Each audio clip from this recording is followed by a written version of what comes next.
我在京城还有事要办，他们来了，我顾虑太多，会有影响。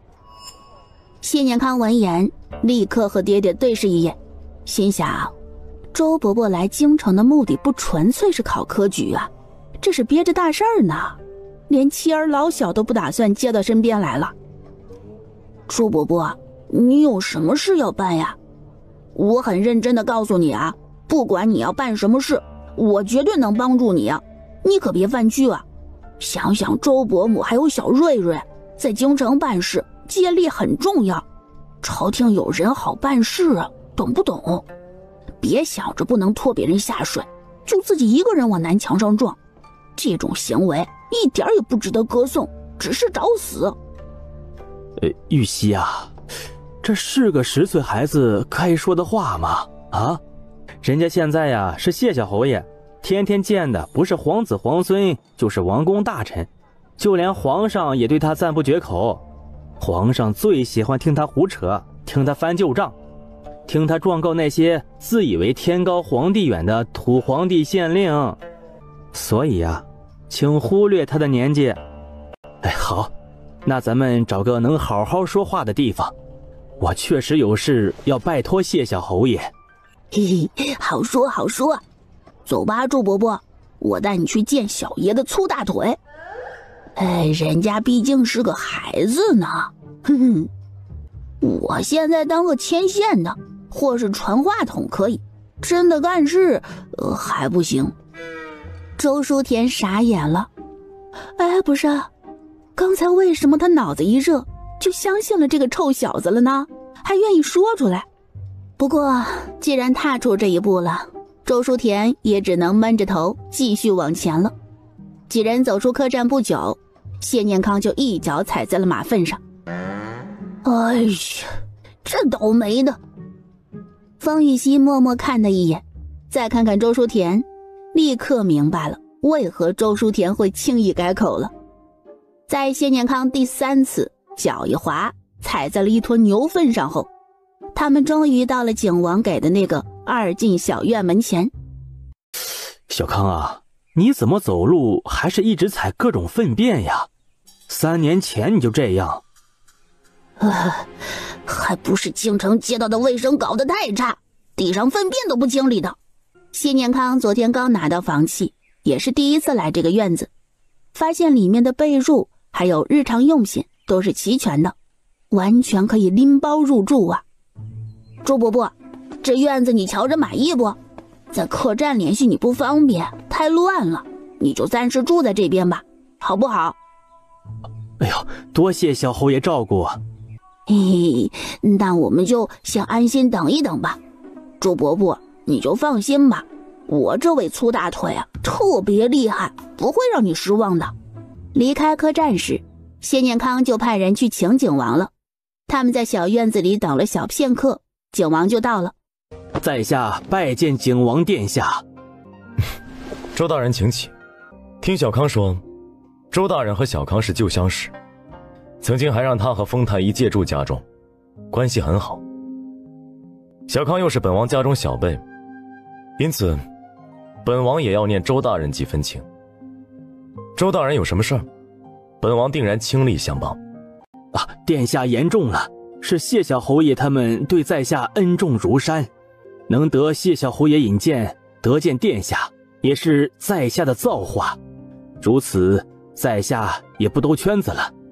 在下此次借着进京赶考的名义前来，实际上是来告御状的，能被皇上钦点为榜眼，在下也着实没想到，只能感激皇恩浩荡。告御状，你想状告谁？在下要状告当朝太子。殿下觉得很荒谬，对不对？觉得在下太自不量力，对不对？不，本王觉得你这话很动听，告得挺好的。你具体说说，为何要状告太子？罪名是什么？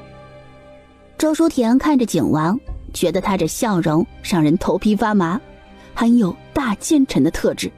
不过景王既然明目张胆的这般说，就说明他有夺嫡的野心，自己确实和他是一条船上的。在下要状告太子卖官鬻爵，扶植底下的人卖私盐，大量收敛银子。你有这方面的证据？有的，但在下也有自知之明，只是凭着一两件事是扳不倒太子的。皇上是心系百姓的明君，所以他看了在下的策论，能钦点在下为榜眼，这是在下之幸，也是百姓之福。可是皇上即便信了在下的话，派人调查了，太子也可以说是下面的人打着他的旗号做这种事，他是不知情的。毕竟太子站得太高了。你知道这些，还要做这以卵击石的事儿？有一些事情既然知道了，又是正确的事，即便知道艰难，知道是飞蛾扑火，也总要有人去做的。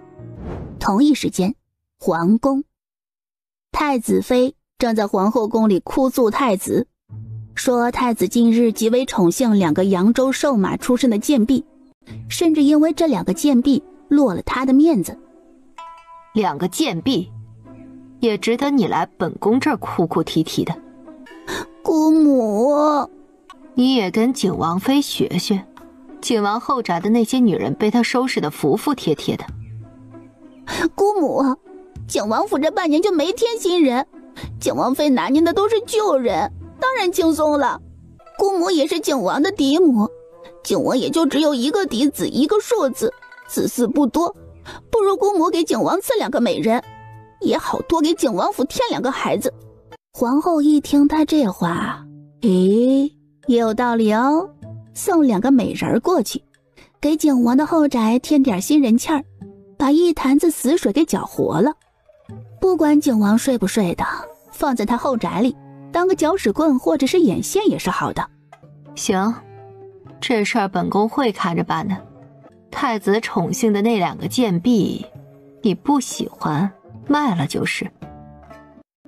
姑母，我若是自作主张卖了，太子一准生气，我可不敢。你就说是本宫让你处置的。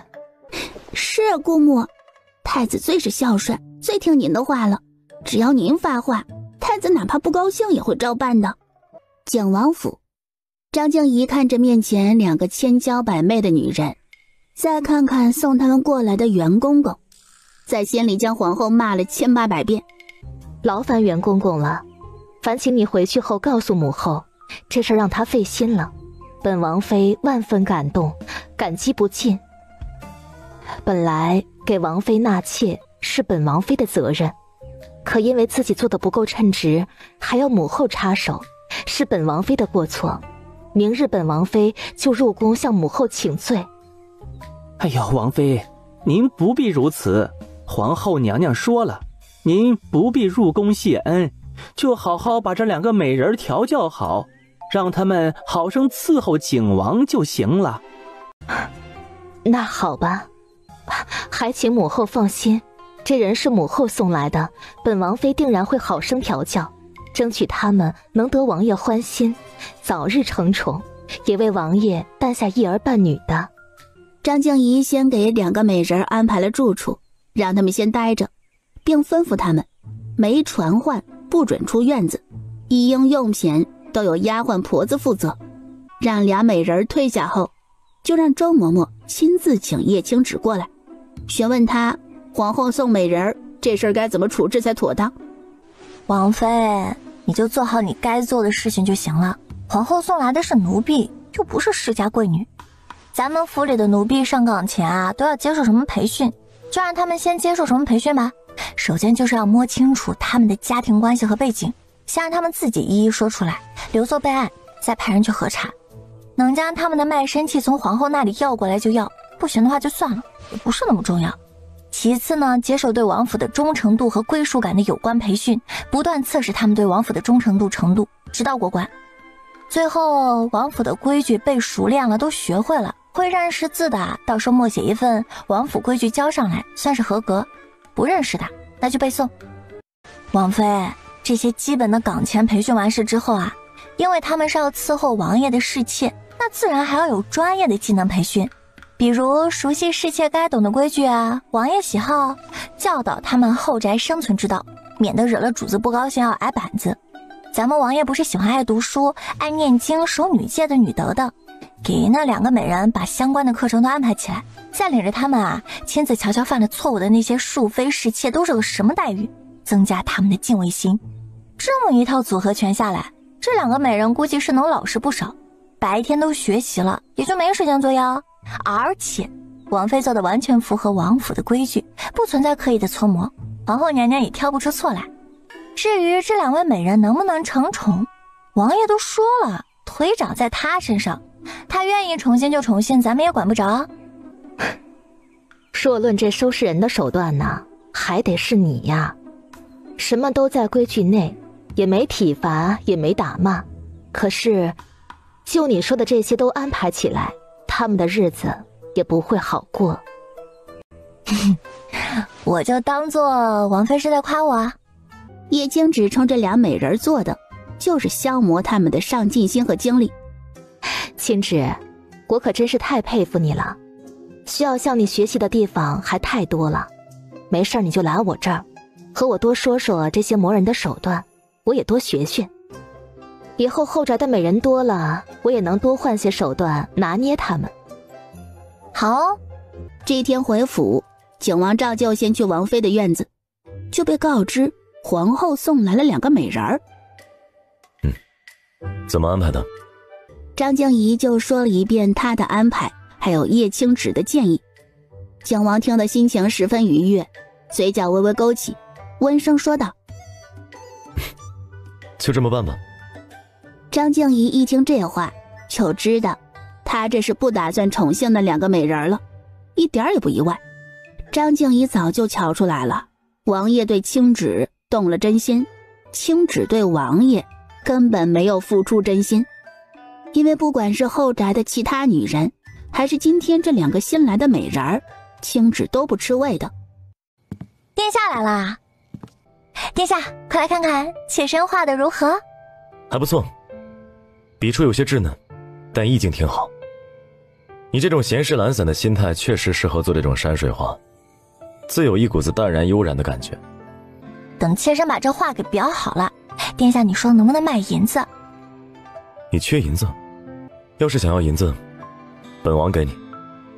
妾身虽然不缺银子，可这和妾身想要赚银子也不冲突啊。反正闲着也是闲着，都画出来了，卖点银子，那也比堆在角落里吃灰强吧。那本王花1000两银子买下你的画作如何？哼，谢谢殿下肯赏脸。那等裱好了之后，妾身再送给殿下1000两银子呢。妾身再弄一个樟木匣子装起来，以防潮防虫，长久的保存。若是妾身以后死得早了，殿下兴许还会偶尔念起妾身，到时候也能有个东西睹物思人。胡说什么呢？怎么就说到死了？睹物思人还都出来了，难道今天府里进了2个美人，让你吃味了？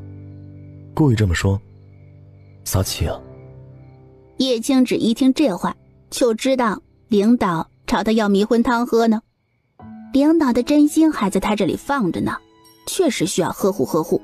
妾身还真是没吃味儿，倒也不是不在意，而是妾身相信啊，殿下不会宠幸他们的。因为这份笃定，妾身才能这么安然自若，还想着法子的收拾他们。可若是殿下不如妾身所想的，真去宠幸了他们，那妾身铁定不舒服啊，要和殿下闹一闹的。哎呀，可是话又说回来，闹有何用呢？腿长在殿下身上，妾身又不能拴住殿下。一时间2人都没有说话，相拥的站了片刻后，景王就抱着叶青芷坐在椅子上。即便他此刻是真心的保证，他也不会真心相信，又何必说出来自取其辱？就这样拥着他也挺好。不过培训了3天，2个千娇百媚的美人儿就一脸菜色，双眼没光了。又忍了2天，2人实在是委屈。早晨来王妃这里请安的时候，哭哭唧唧地表示他们是来伺候王爷的。觉得委屈了，对本王妃的安排不满意呀？那没办法，我们景王府的章程就是这样的。你们不满意，本王妃可以现在就派人送你们进宫，让你们向皇后娘娘诉委屈。皇后娘娘只要说你们是特殊的，可以无视我们景王府的规矩。晚上本王妃就把你们送王爷床上去。两位美人哪里能承受得住这个，当场就跪了下来，瑟瑟发抖地喊着不敢，可又哀求张静怡通融，给他们面见王爷的机会。不是本王妃不给你们机会，是王爷喜欢守规矩的，最讨厌主动爬床用各种手段争宠的女人了。不过本王妃都这么说了，你们也不信。唉，那行吧，周嬷嬷，你带他们去夏淑妃等人的院子转转，见见府里其他人，也让他们知晓不守规矩的下场。虽然2-3个月过去了，可是夏淑妃他们都选的分期打板子，这不1个月一打，最近又刚打了一遍，终于把该挨的板子都打完了。当周嬷嬷带着2个美人去夏淑妃床前晃悠的时候，夏淑妃看着2个娇媚的美人儿，心平气和地说：来了王府，乖乖听王妃和叶侧妃的话，可以过得很好，不会被欺负。想争宠就是我这下场，不，你们只会更惨。之后又去了霍淑妃的房间，霍淑妃也面色苍白地说了2句景王府的后宅生存之道，没别的，很简单。第1句话，别惹叶侧妃；第2句话，要对叶侧妃好；第3句话，叶侧妃的话要听。周嬷嬷无语地看了一眼霍淑妃，这是捧叶侧妃还是给叶侧妃拉仇恨呢？现在明白了没有？咱们王爷不是爱美色的，别想着靠姿色争宠了。你们老实安分，听王妃的话，不仅每月可领月银，还能照拂家里，也不用担心被搓磨、被送人，关乎你们的小命，好好想想吧。奴婢知晓了，绝不敢再生出不安分的心思。皇宫，送去景王府的2个美人成宠了吗？还活着吗？没成宠，还活着呢。听说在府里天天抄经书给娘娘祈福呢。皇后不说话了，本宫是让他们去争宠的，不是去当尼姑的。太子妃这时候恰好来请安。太子这2人忙什么呢？也不见他来本宫这儿请安了。回姑母，我把那2个贱妾给发卖了后，太子说看见我就嫌烦，这2日便连东宫都不乐意回了，住在靖江的皇家别院里。那你就主动再给太子找2个可心的美人儿，将太子哄回来。好的，姑母，我回头一定办好此事。今日过来是想和姑母商量一下，红宝的生辰宴是不是往大了办啊？趁着这个捐赠礼物的风口，到时候东宫也捐一笔，应该能博父皇欢心。可以，红宝也7岁，不再是孩童了，也该大办一场了。这周淑田确实是个人才。怎么说？他擅长什么？皇上可有给他安排职位？马上下收了。皇上让他去司农司，给了他6品经理的官职，负责农业一事。直接就6品啊？看来确实是很得皇上看重。宋逸轩去了吏部，也是6品官职。谢明庆去了翰林院，7品编纂。春闱和殿试已经结束，本王也要结束礼部的事务，接下来去吏部了。殿下要和方首府准备收网了？是在收网了。你觉得太子收敛那么多银子，都用在什么地方了？养私兵？是准备逼宫造反？我们那儿小说好多都是这么写的。殿下别在意，时代不同嘛。这里的事对我们来说就相当于历史，想怎么意淫就怎么意淫啊。咱们活在当下，当然就要对此讳莫如深。妾身也就是大胆地提出了一个可能的设想而已，因为殿下一直说的呀，不能小瞧每一个人。本王知道你的意思，也没有怪罪你。你这个大胆假设倒也提醒了本王，太子虽然自大自负，性子也有些急躁，但不是蠢货，更不缺野心。若是本王处于太子的地位，也会做一些大逆不道的事情，来确保自己能够登基。青青想什么呢？在帮着殿下想主意啊，妾身也想要给殿下分忧。可想到什么了？没想到什么新鲜的，就是想着要弄倒太子，也不用急着往太子身上砍刀，慢慢的把太子的爪牙一点一点的砍掉就好。比如说周书田提到的抚州卖官鬻爵一事，就抓当事人，也不用攀扯太子，只要废掉这条线，也是废掉了太子的一些人手。还有太子支持倒卖私盐一事，也就只是单纯的查私盐禁私盐，这事办好了，那就是掏了太子的银袋子。再比如说去对付陈家，废掉陈尚书这个老臣，那就是废去了太子在朝中的一条大腿。还有啊，之前那个刑部，殿下就是这么做的很成功啊，妾身觉得继续这么搞就行，所以才说是没有什么新鲜的想法。青青和本王不谋而合，英雄所见略同。那你觉得太子真的养了私兵，要怎么找出来？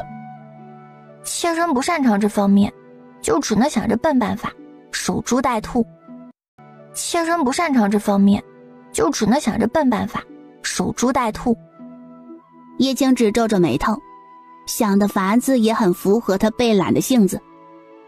等将太子的势力砍得七七八八，太子也就成了真正的孤家寡人，手下再无可用之人。说太子真的是养私兵了，被逼到如此绝境，他应该会是想要奋力一搏吧，毕竟已经陷入绝境了，搏赢了就能坐上皇位，输了就是软禁或者处死。对太子那么自大自负的人来说，成为废太子或许更不能接受。哎呀，反正呢就是我们随时做好准备，真到了那一步，等太子的私兵出动了，再动用武力镇压。你这法子虽然被动笨拙，但是在主动寻找不到的情况下，也是唯一的防守办法了。本王的青青想这么多真是太辛苦了，本王要好好犒劳犒劳你。殿下，你确定是犒劳，不是妾身伺候你啊？你躺着不用动，当然是本王伺候青青了。叶青只呵呵，躺着不动就不累啦？哼！接下来半个月，景王联合方云燕，出动吏部的多名官员，根据周书田提供的证据，对抚州的卖官鬻爵一案雷霆出击，杀鸡儆猴，一场腥风血雨再次刮了起来。御书房内，抚州一案真和太子有关？臣不敢欺瞒皇上，景王说查到抚州唐知府和韦远伯就行了，再往上就不要继续查。他应该提前得知此事与太子有关，因为抚州一事就是由景王牵头做的，还有新科榜眼周书田也牵涉其中，他是抚州人。朕知道了，你退下吧。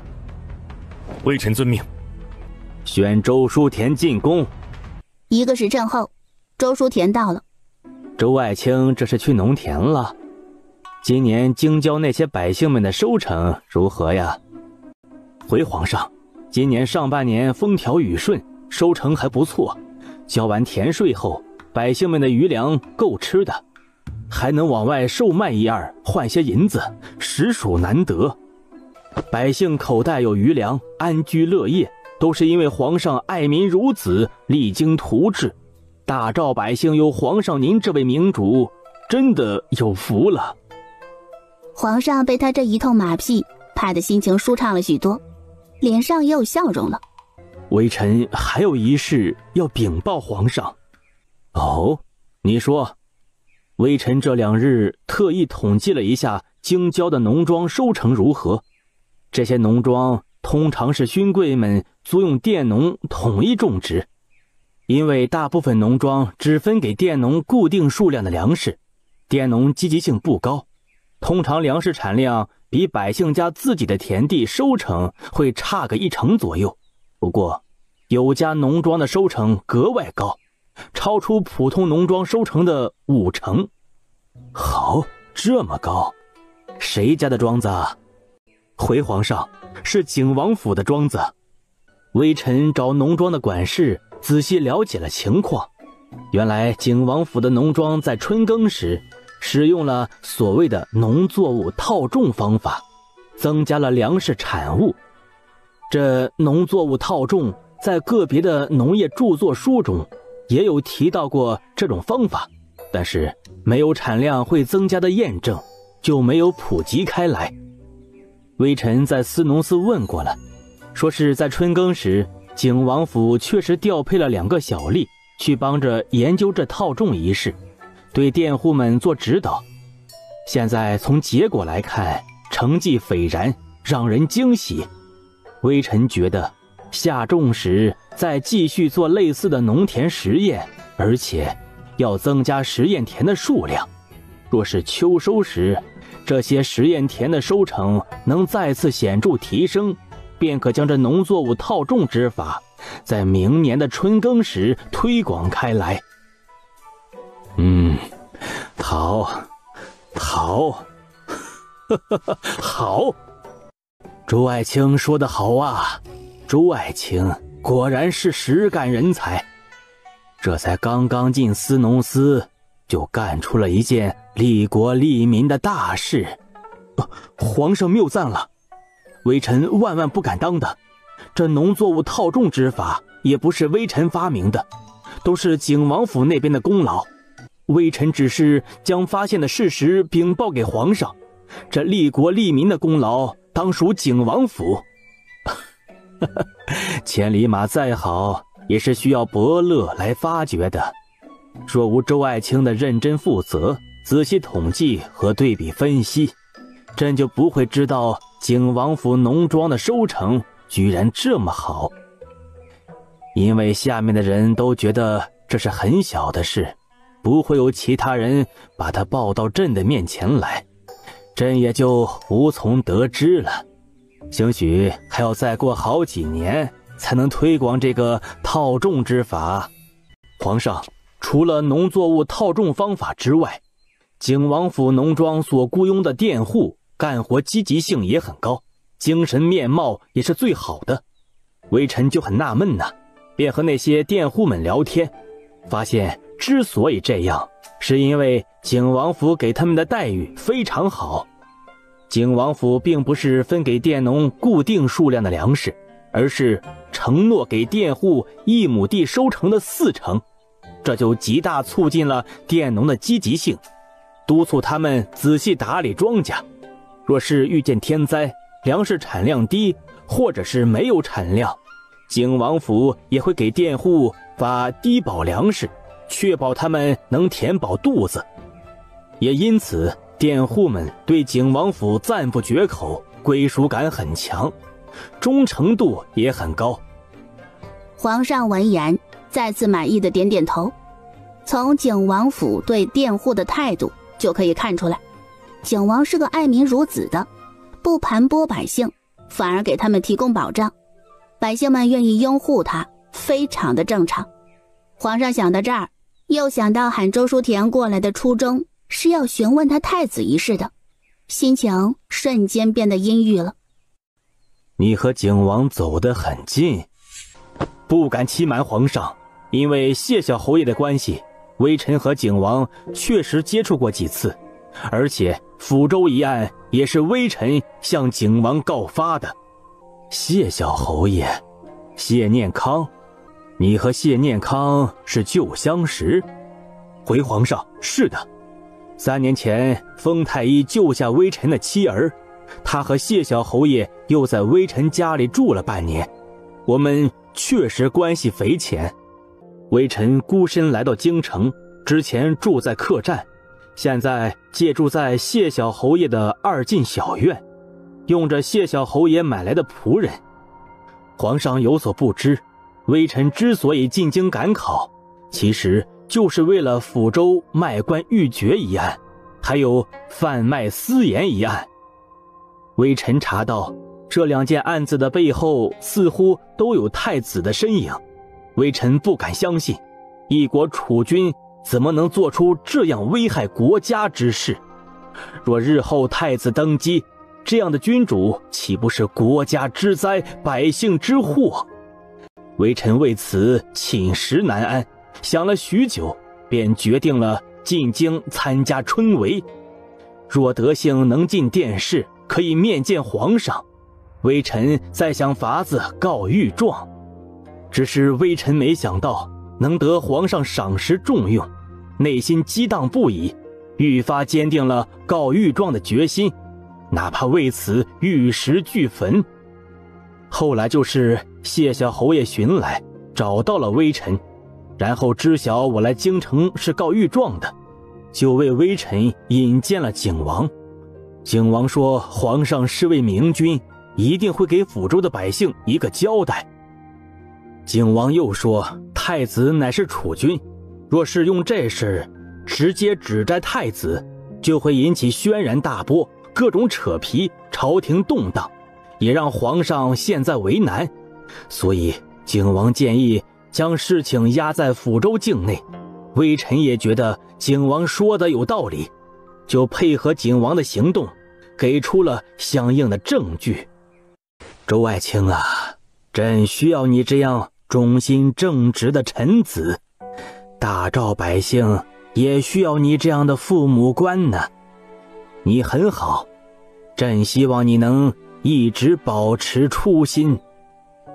微臣惶恐，微臣遵命，微臣谢皇上隆恩。皇上又随后问了周书田几个细节，还有那所谓的私盐案的主犯。周书田一一回答，表示也有相应的证据。周书田告退后，皇上悠悠地叹了口气。皇兄，怎么了？我从殿外面就听到你一直在叹气了。被太子给气的。皇上简单说了抚州一事背后有太子支持。你还有景王这个好大儿啊！等时机合适了，就把太子废了，给他个府邸，让他出宫好好过日子，你也眼不见为净。皇兄，别为逆子伤心了，真不行，你再生2个小的，给你添点活力和喜气。嘿，我现在天天看着儿子和闺女，就觉得特别舒心。皇兄，这个月俩孩子又长了3斤多，而且他们都会抬头冲你笑了。嘿，就是摇摇摆摆，撑不了多大会儿，但是也很厉害了。哎，虽然他们还是比单胎孩子瘦小一点，可是身子骨一点都不弱。嘿嘿，这才是本王的种嘛。皇上不想和他说话了。呵呵，看把你给嘚瑟的。皇上心想，我都当爷爷的人了，真没心思聊育儿经，便问肃王：你来干嘛的啊？就是来找朕唠家常，炫耀你的宝贝闺女和儿子的。哦，来找皇兄要银子的。现在国库充盈，皇兄，咱们不如在工程器械上多投入一些银子，多造一些投石车，或者是能不能研究出什么新式厉害的工程利器。过个2-3年，楚国的边城在姜太那个老匹夫的建设下，一准比乌龟壳还要坚硬呢。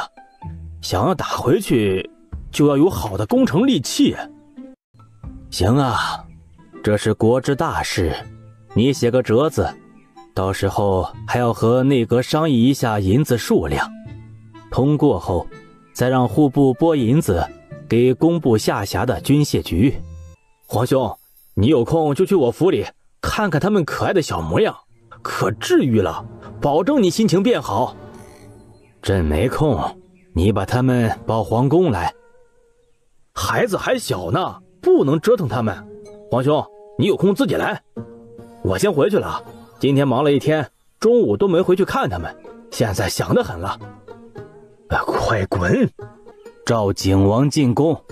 景王以为父皇找自己，是因为抚州一案的后续，没想到被问的第一句话却是：听说你的农庄弄了个农作物套种，亩产量多个50%，你可知道此事啊？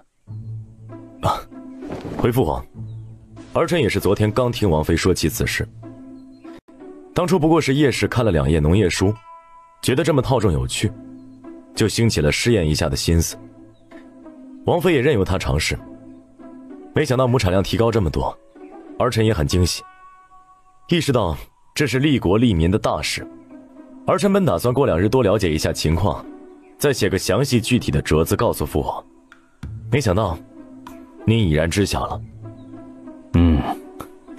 叶氏是个聪慧又安分的，景王妃也不错，管家有方，对待下人也够宽容，后宅安稳才不会被背刺，这点很重要，你就做得很好。父皇谬赞了，这个功劳儿臣是不敢揽的。后宅琐事还有管理下人方面，都是王妃和叶氏的功劳，儿臣倒还真没费多大心思。朕听闻你王府的许多规矩都是叶氏设计的，你这个侧妃确实有点东西，是个奇女子。她确实有点小聪明，但人太懒散，就想躲清闲，多让她管点庶务，就跟要了她的命一样。不管是卖官鬻爵还是卖私盐，都能收敛大量的银子。你说太子要那么多银子做什么呀？东宫的属臣很多，为太子效忠的人也很多，想要马儿跑，就要马儿吃饱，没银子是不行的。也兴许太子在偷偷修建什么行宫之类的，想着去玩喽，这也很耗费银子。儿臣也觉得成为景王之后，打点属下的开销就大了许多。好在王府产业经营还不错，又有一些商户主动孝敬一二，银子就还凑手。贩卖私盐一案你怎么打算的？私盐有利可图，便屡禁不止，把这条贩私盐的线上的人该抓的都抓了便是。皇上对景王的回答不怎么满意，但又很满意他的通透，欣赏的看他一眼，便也不拉着他多聊了，让他回去了。景王离开后，皇上想了想，也不通过皇后的手了，直接赏赐了一堆好东西，分别给景王妃和叶青芷，派了10几个内侍一起送过去。皇后知道后气得牙痒痒，发了一通脾气，把太子找过来。回娘娘，太子刚被皇上召去了御书房，不知何时能出来。去御书房外等着，太子一旦出来，立刻请到本宫这儿来。皇后这一等了半个多时辰，更让皇后没想到的是，等来了一个鼻青脸肿、眼睛红红的太子。这是怎么了？皇上打你了？是儿臣犯了错，父皇教训了一顿。你是太子，纵然是有错，皇上训诫几句就是，怎么还动起手来了？这般让你颜面扫地，丝毫不顾及你储君的身份，皇上真是越来越过分。你到底知不知道，你的太子之位已经是岌岌可危了？你居然还无动于衷，你到底想干什么？你是不是有什么后手？儿子能有什么后手啊？儿子的一切都是母后安排好的，现在这太子之位不稳了，不是该母后想办法吗？怎么还问起我来了？你说你都听我的，那是我安排你去卖官的吗？你想要银子我可以给你，你怎么能干这种皇上容不下的蠢事？你以后给本宫老实点，别再做任何不妥的事儿，不求有功，但求无过。知道了，母后若没有其他事，我先走了。你给本宫站住！本宫得到了消息，在古兰国找到了相关的人证，可以证明景王不是龙种。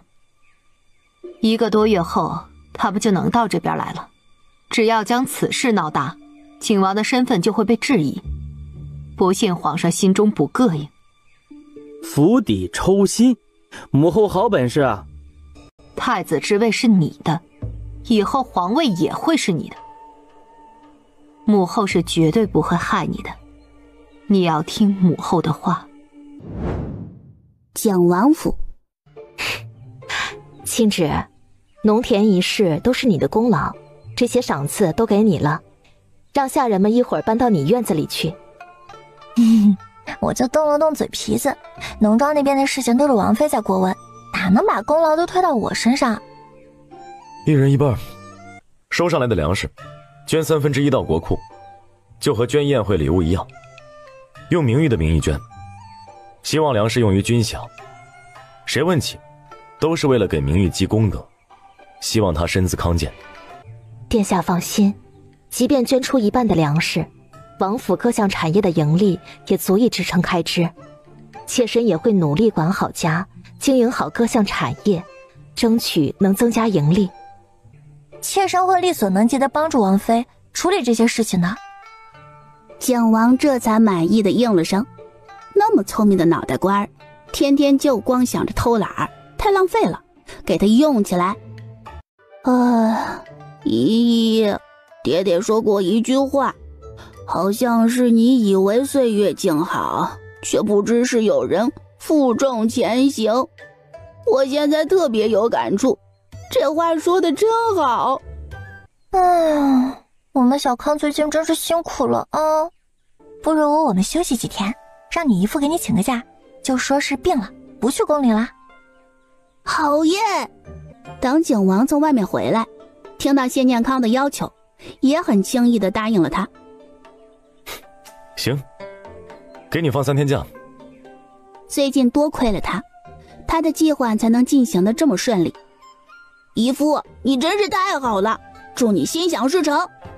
你这祝福诚不诚心？特别诚心，特别真。我每次给姨父祝福都可真诚了。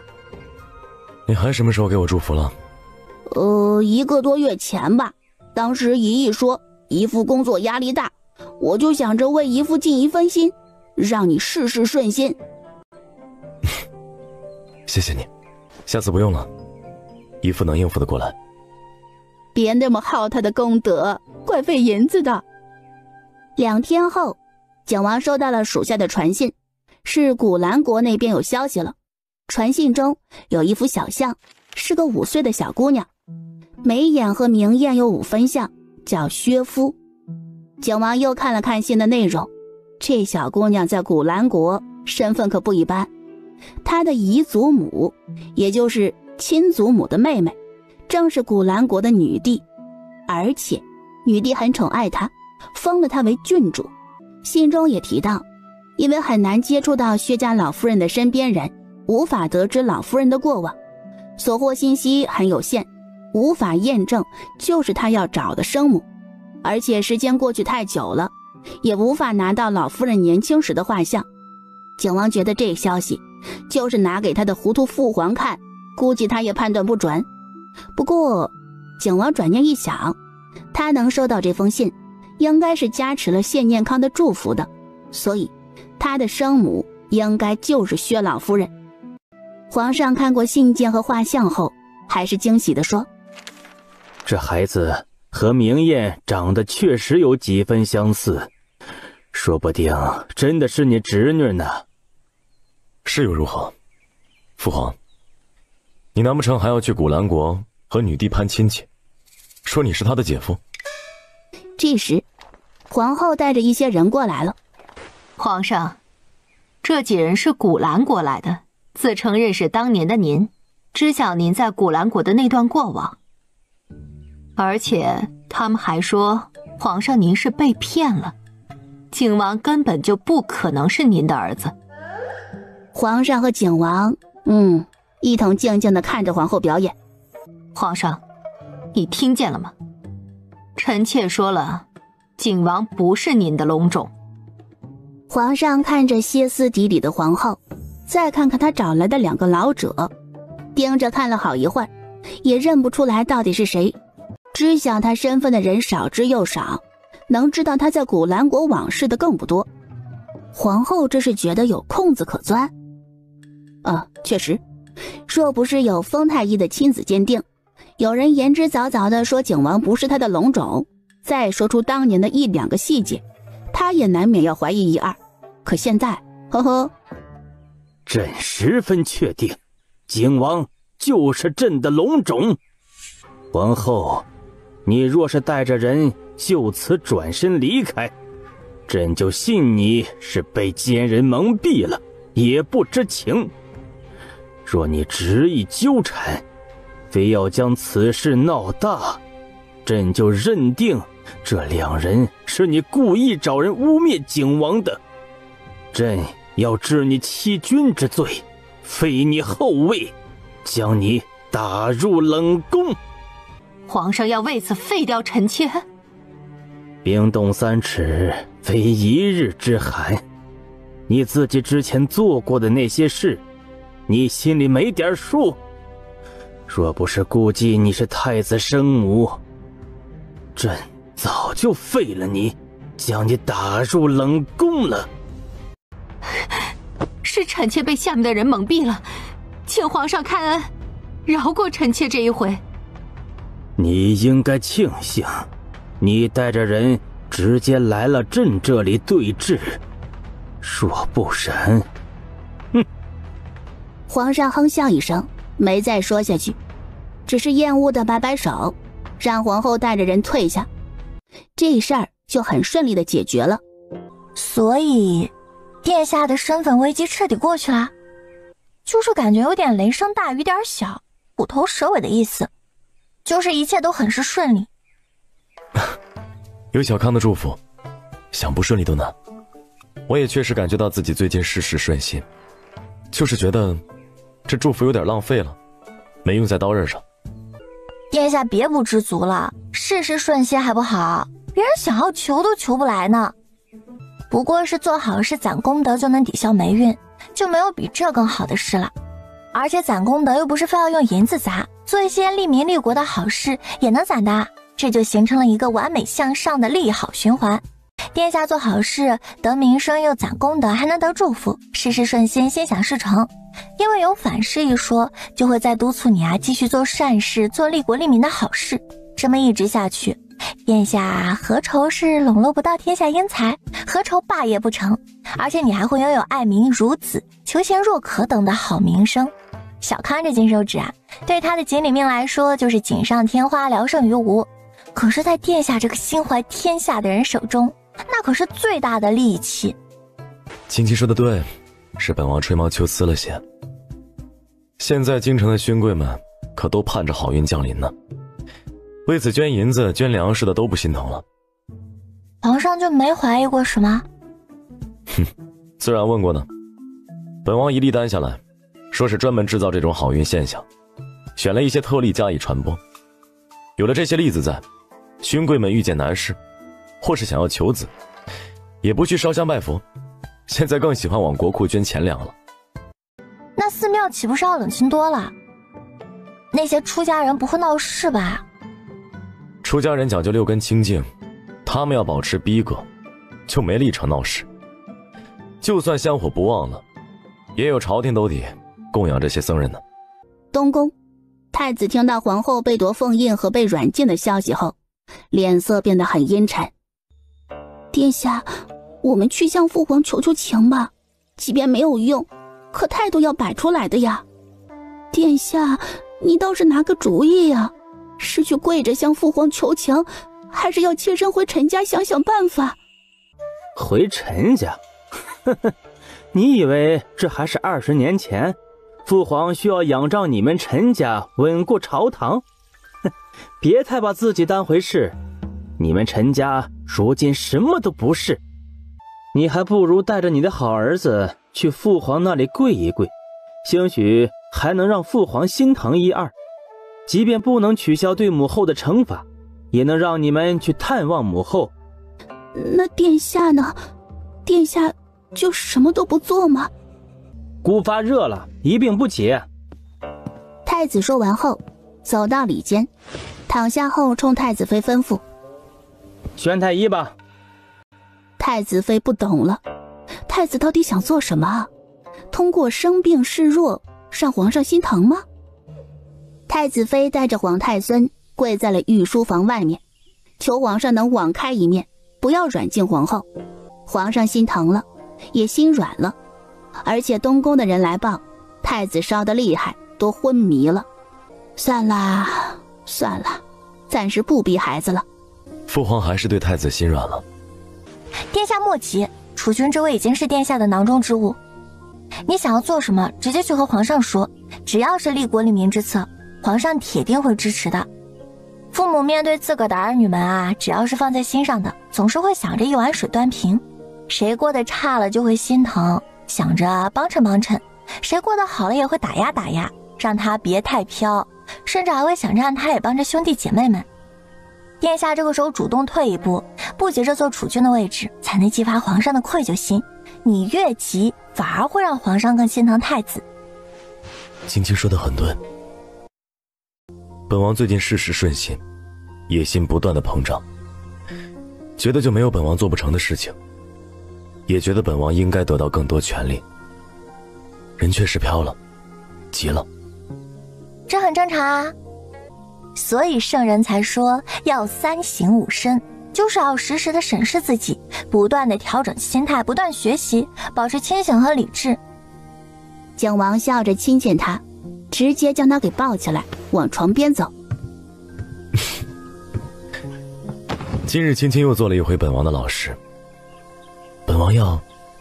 哎，殿下等等，其实小日子来了，就不用殿下给些施礼啦。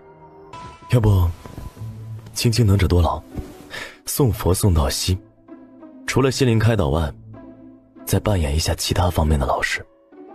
上次殿下不是说对现代的一些社会制度、文娱方式，还有企业管理方法论比较感兴趣吗？妾身闲着没事就写了一些，殿下现在看看啊。景王不想信，这么正经吗？他脑子里想的可都不是正经的事儿。东宫太子这一病了半个月还不见好，反反复复的发烧，皇上急了。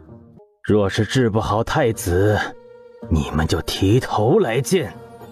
最后他们向皇上推举封玉溪去给太子看病。爹爹，你给太子治好就行，我再给太子施加个小祝福，咱们父子俩齐心合力，明天就能让太子活蹦乱跳的了。你确定这是景王想要的结果？姨父昨天刚嘱咐了我，说可能会让你给太子看病，让我向你转达一下。到了东宫仔细一看，太子反复发烧，难以根治，是因为被人不断下毒导致的。当然他一出手就把太子的毒给除了。封太医果然是神医，妙手回春呐。太子谬赞了，你解了姑的毒，姑要好好赏你。你想要什么？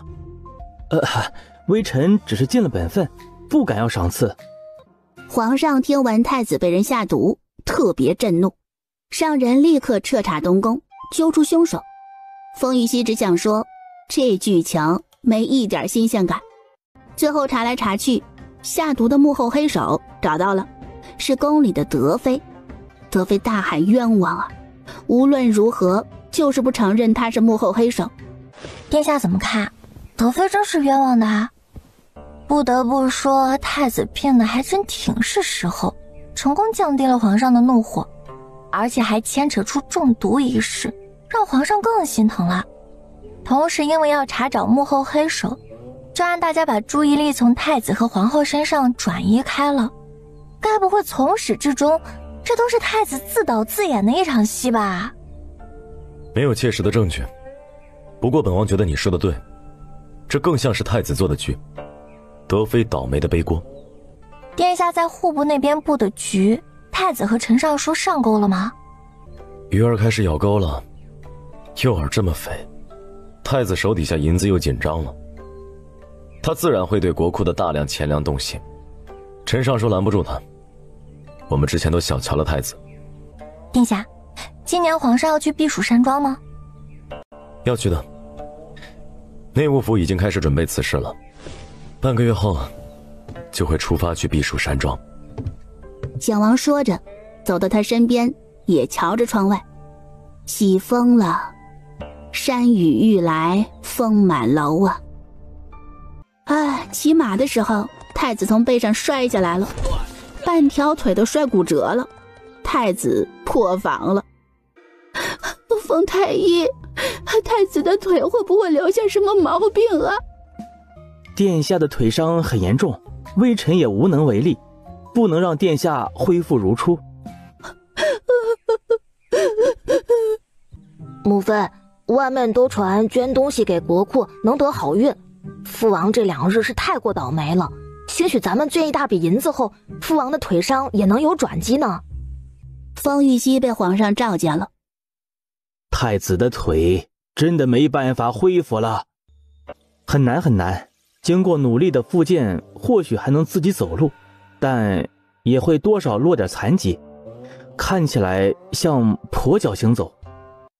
朕要你把太子的腿治好，至少能恢复到走路的地步。回皇上，这微臣恐怕不能保证，尽力而为。哎呀，这太医也不好当啊，医患关系更紧张，上位者动不动就说要砍你的脑袋，真要命。想王府，太子摔断腿了，经诊断，想要恢复如初，几乎不可能。这么倒霉啊！这岂不是说太子就这么把储君之位给丢了？太子这是多缺德呀！小康就送了一点小小的祝福，他就被反噬的摔断了腿。这祝福之力施加给这些干缺德事干多了的人，那还真是杀人于无形，完美实现捧杀。至少表面上是这样。太子若想反抗，就只有一条路了。太子真养私兵了吗？殿下找到什么蛛丝马迹了没？还没有。若真的养了私兵，毕竟事关生死，太子藏得多隐秘都正常，没那么容易就被本王找到。要不要让小康给你狠狠的祝福一下？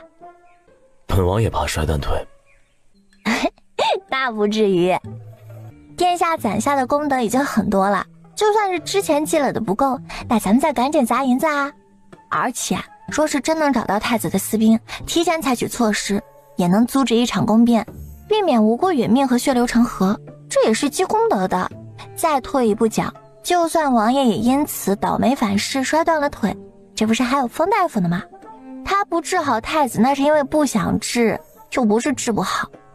殿下不用这么谨慎，大胆往前闯就行了。还有啊，我们这么多人给殿下兜底呢。景王仔细想想，觉得叶青芷说的也有道理。今非昔比呀，他已经不需要再像之前那般万分小心谨慎前行，不想行差踏错一步。他身边有很多强大的助力，完全可以给他兜底，让他可以横冲直撞，使用武力，甚至全力破局。好，那就让小康给本王祝福一下。本王再确定一下，太子是否真的养了私兵。东宫，陈尚书得知太子摔断腿的消息，急吼吼地来东宫看望太子。太子的腿真的没有办法治愈了？是真的，太医都给看过了，就算以后能走，也是一瘸一拐的。爹，太子废了。哭什么哭？太子即便废了，不还有皇太孙呢？爹，你说的对，皇太孙是我们陈家仅剩的希望了。我们要想的是，哪怕太子被废了，可也不能让皇上再立太子，更不能让皇上废掉洪宝的太孙之位。切记你刚才的话，千万别和太子说。我去看看太子，安安太子的心，不能让太子放弃双腿站起来的可能。太子妃见父亲站在自己这一边，准备全力扶持自己的儿子了，恐慌的心瞬间安定了。去父留子，他早就想这么干了，终于有机会实现了。陈尚书过来探望太子，是给太子打气的，可是没想到他自己先被太子的话给屁晕了。殿下，你说什么？你要逼宫造反？对。殿下，不可呀！咱们手里虽然有兵，可是远水解不了。逼宫造反，这可是死路一条啊！孤手里有3万私兵，个个都是精兵强将。私兵3万，皇后娘娘知道吗？殿下有何打算？孤用你的名义挪用了国库的大量钱粮，一旦事发，你死路一条。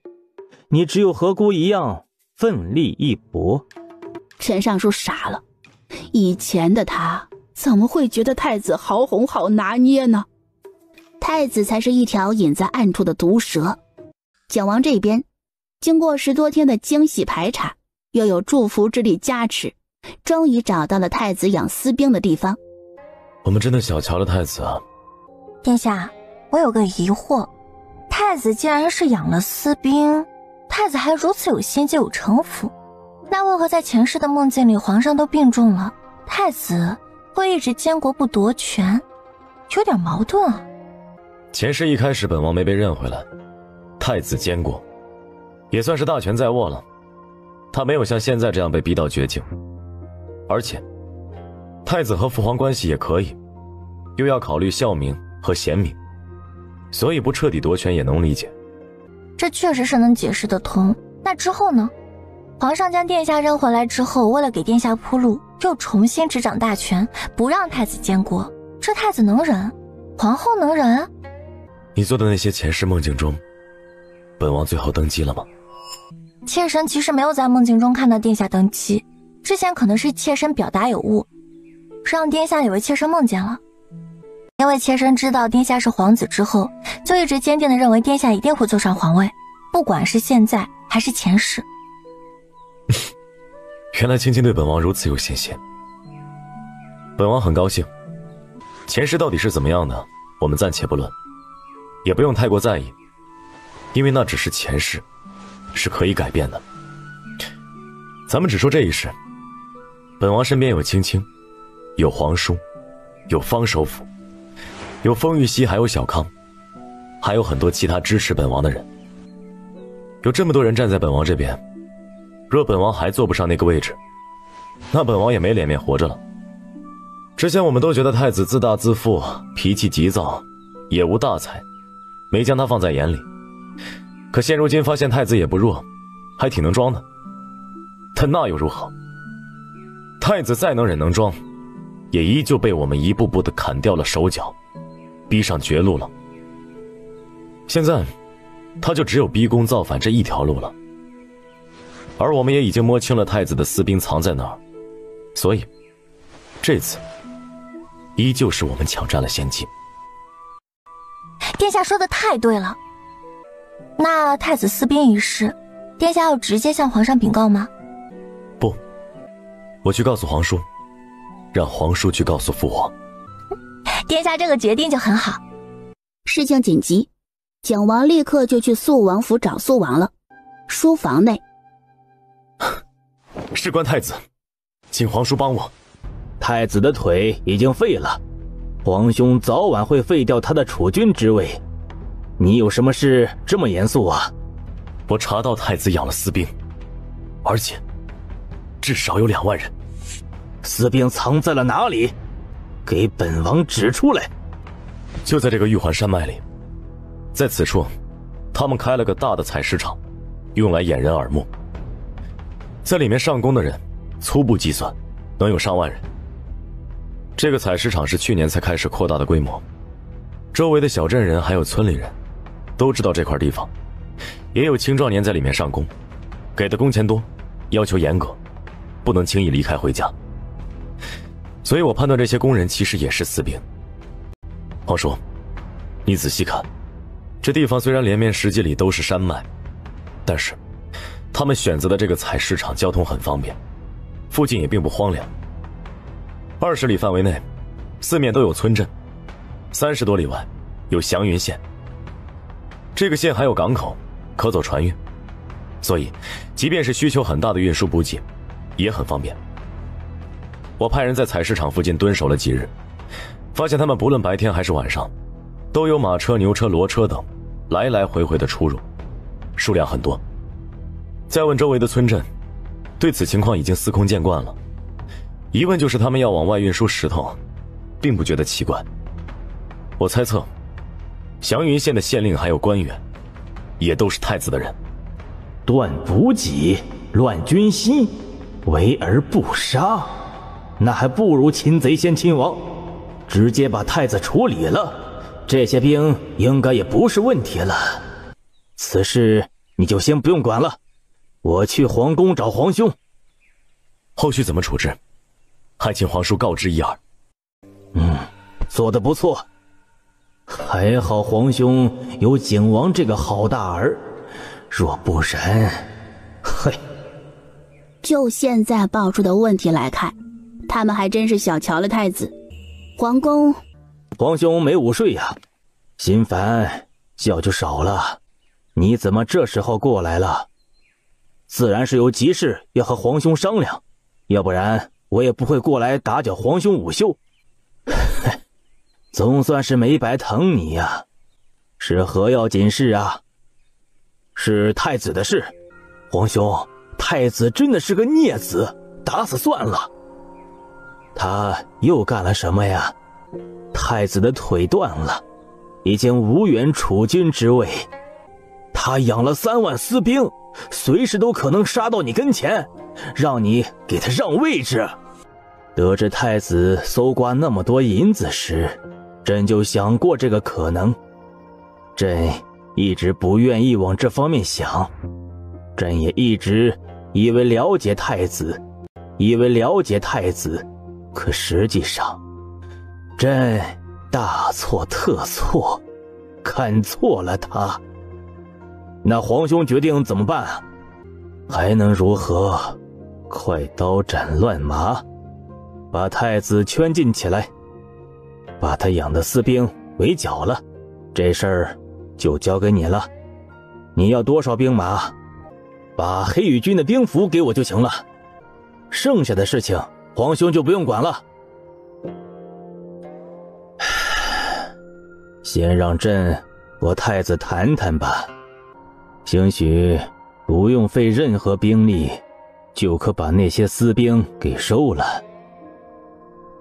都是大赵的青壮年，还喂过银子，训练过，要是都杀了，朕也心疼，就算死一半也可惜呀。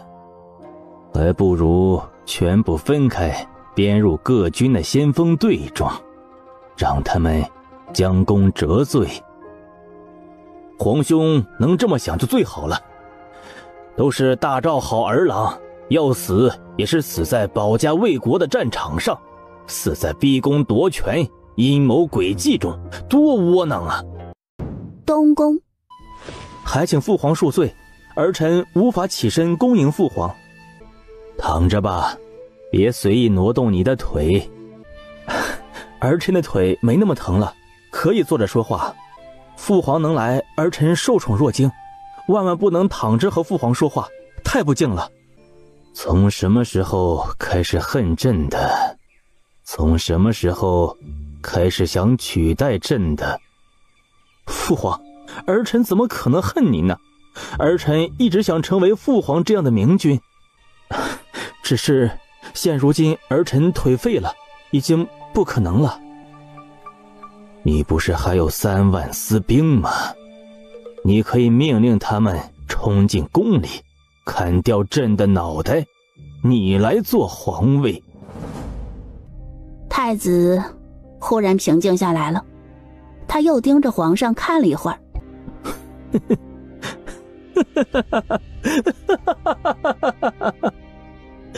真是没想到啊，陈修德那个老匹夫居然选择背叛姑，向父皇告密。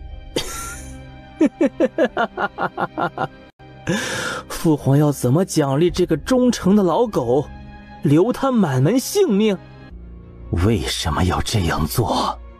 你是太子，只要你足够优秀，能立得住，没人能威胁你的地位，你可以尽情施展所长。可是你为何要藏着掖着？为何要表现得志大才疏，脾气暴躁？图什么呀？你难道不知，你伪装成这样之前的那个样子，只会让朕对你很失望，会动摇你的储君之位。父皇，不论什么，你知道私兵一事没有上来就喊打喊杀，能问儿臣为什么？儿臣很高兴，觉得自己还是个人，不是颗棋子。朕从未把你当作棋子。儿臣知道，儿臣虽也对父皇有失望不满，可并不愤恨。父皇可还记得儿臣5岁那年吗？儿臣因课业被夸奖，父皇问我想要什么奖励，儿臣说想要一只小狼狗，想要亲自养大它，带着它威风的去狩猎。父皇满足了儿臣，儿臣当时真的好高兴，抱着那只小狼狗不愿意撒手，晚上也要和它一起睡觉，走到哪里都要带着它，让它陪着儿臣。可是半个月后，母后命人把小狼狗给杀死了，当着儿臣的面剥了皮煮了。母后这么做是要儿臣明白，儿臣是储君，是不可以有喜好的，更不能玩物丧志。母后说这样做是为了鞭策儿臣早日成长起来，早日看清宫里吃人的真相。母后还说，这就是弱肉强食，弱者没有说不的权利，没有反抗的权利，只能任由人宰割。母后说这一切都是为了儿臣好。为什么不告诉朕？朕不知道此事。父皇当时不在，外出1个多月，而且母后从小就向儿臣灌输，父皇不是儿臣的父亲，只是君主。要是儿臣做得不好，要是儿臣向您哭诉，只会让父皇厌烦，父皇会废了儿臣，也会废了母后，你会让后宫的其他皇子和女人取代儿臣和母后，我们会死。儿臣从小就看多了死去的女人和孩子，儿臣对此深信不疑。对不起，是朕没有护住你。父皇又何必愧疚呢？那是儿臣的母后，是生母啊，她千辛万苦生下了儿臣，她有资格管教儿臣，对儿臣指手画脚，将她的意志放在儿臣身上。儿臣是太子，也是其他人的绊脚石，儿臣也是靠着母后庇护着才能平安长大，不被其他人除掉。父皇，你有朝堂，有后宫其他女人和孩子，你哪里能有精力放在儿臣身上？你救不了儿臣的。你问儿臣为何要装成蠢样子？因为儿臣不装蠢，不需要母后操心，会让他觉得儿臣翅膀硬了，想要挣脱他，他会想方设法破坏儿臣拥有的东西或是人，让儿臣听他的话，让儿臣明白没有他不可以。儿臣发现若是扮蠢，那就简单多了，只是被他骂几句而已，再听他的建议做事，就能让他消停下来，能有喘息的空间，可以背地里做自己想做的事。皇上心想，若是他早早的把皇后给废了，会不会太子还有救？但凡太子有个掌控欲没那么强的母亲，以太子的聪明才智，就万万不会走到这一步。父皇问儿臣何时开始养私兵的？很早很早了，只是一开始人不多，养了1000人，方便儿臣背地里做那些事情。后来人数一点点的增加起来了，1000、2000、5000，直到谢晋被认回来前，人数也就6000。谢晋成为景王后，儿臣便知道了，儿臣的太子之位保不住了，谢晋才是真正的狼崽子。儿臣其实也挺欣赏他的，他一出手就冲着陈家去了，搞得陈家鸡飞狗跳，儿臣看着心里挺爽的。这样也挺好的，就算儿臣真的当了皇上，这祖宗基业大赵江山一定会毁在儿臣手中的，因为儿臣太软弱了，干不出弑母的事，只能毁灭别人来发泄愤怒。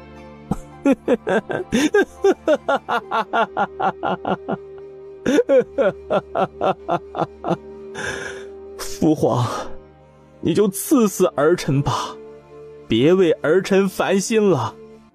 那3万私兵，儿臣恳求父皇就别杀了，怪可惜的，他们根本不知道自己的使命是要造反。父皇让他们去战场厮杀，将功赎罪，像个人一样活着，或者是死去吧。那3万私兵，朕答应你不杀。谢谢父皇，还是和父皇说话舒心呢。谢谢父皇能来，能听儿臣唠叨这么多废话，儿臣很高兴。你是朕的儿子，朕不会赐死你。有尽儿臣一辈子吗？让儿臣一辈子无法掌控自己的人生，这样活着确实比让儿臣死了还要痛苦呢。也是好的惩罚。你不准自寻短见，容朕好好想想该怎么处置你。皇上冲太子丢下这句话，转身就离开了。太子愣了愣，随即笑了，笑得眼泪再次出来了。他抹抹眼泪，自己躺下，闭上眼，不一会儿就睡着了。他已经好久没安心睡过一觉了。皇上，听说太子的腿摔断了，求您了，让臣妾去东宫看看太子，求求您了，臣妾就去看看，很快就回来。皇后被一下子踹倒在地。皇上，你怎能如此无情？臣妾说到底也是你的发妻，是一国之母，是太子的母亲。你还有脸提太子？太子都是你一手毁掉的，你个毒妇！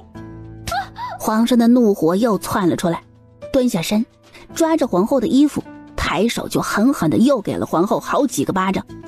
太子养了3万私兵，意图逼宫造反，你们陈家也是太子的同盟，同样是谋逆罪，满门抄斩，株连9族。皇后，这就是你一心一意操纵太子的下场。不会的，不会，太子不会的，太子是个乖孩子，太子很听话的，他不会谋逆，不会。皇上，太子是冤枉的，太子是冤枉的呀！皇上看着皇后这执迷不悟的样子，也不想再和她多说一句话，转身离开。皇上，太子是冤枉的呀！皇上，太子是个好孩子，他不会忤逆的。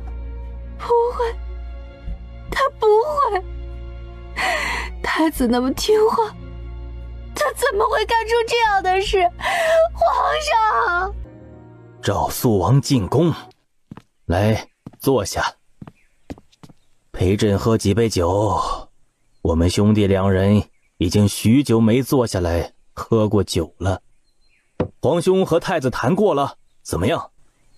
朕对不住他呀，让他毁在了皇后的手里。这话是怎么说的？皇上就给肃王讲了很多皇后对太子的事儿。皇后那变态的控制欲，早早的就把太子给逼疯了。哎呀，皇兄啊，弟弟给你倒一杯。你摊上个疯婆子皇后也真是不容易。你说朕该怎么处置太子啊？太子一直觉得被皇后操控，没有一点自由，再把他给幽禁了，那还不如赐死他呢。太子也这么说，当时朕看到他那心如死灰的样子，想到他说的那些话，就心疼的厉害。哪怕他犯下了大错，朕还是想再给他一次好好活着的机会。什么机会啊？就让他假死，离开皇宫吧，找个山清水秀的地方，买个2进的宅院，再配2个小厮2个丫鬟，置办几个铺子，几十亩田地，做个衣食无忧的平民百姓。每天想做什么，不想做什么，自己决定。以后遇见喜欢的姑娘，想娶人家了，也自己决定。从此，这个世上再也没有太子谢文渊了，他也可以给自己取一个喜欢的名字。皇兄，你想这么做，确实真心在为太子考虑了，给他一定的自由。可是这里面也有很多问题呀。太子到底是朕的儿子呀，朕亏欠了他，想让他能有机会好好的活着，这有错吗？啊？你说这有错吗？啊？朕就不是人了呀，就不配有亲情了呀。朕就非得一直防着太子再被利用夺权，非要一直猜疑他才对，是不是？肃王不说话了。也就是他了，换谁在这儿，看见皇兄这疯老头样子，都得破防，都得吓死。可是他看着皇兄头上的白发，看着他发红的双眼，看着他为太子痛苦，就只有心疼。皇兄，你别激动，别激动啊！来，喝口凉茶，醒醒酒，也降降火。我又没说你这样做不行。皇兄，你想让太子假死离开，我不反对，怎么也是我的侄子，他这样我也心疼。他既然能爽快地放弃抵抗，能想着妥善安置那3万私兵，能说出那番话，我就也愿意相信他的为人，相信他没那么大的野心，以后还想再东山再起。那你想说什么，都有什么问题？皇兄，你别一味的心疼太子去了，你忘了景王啊。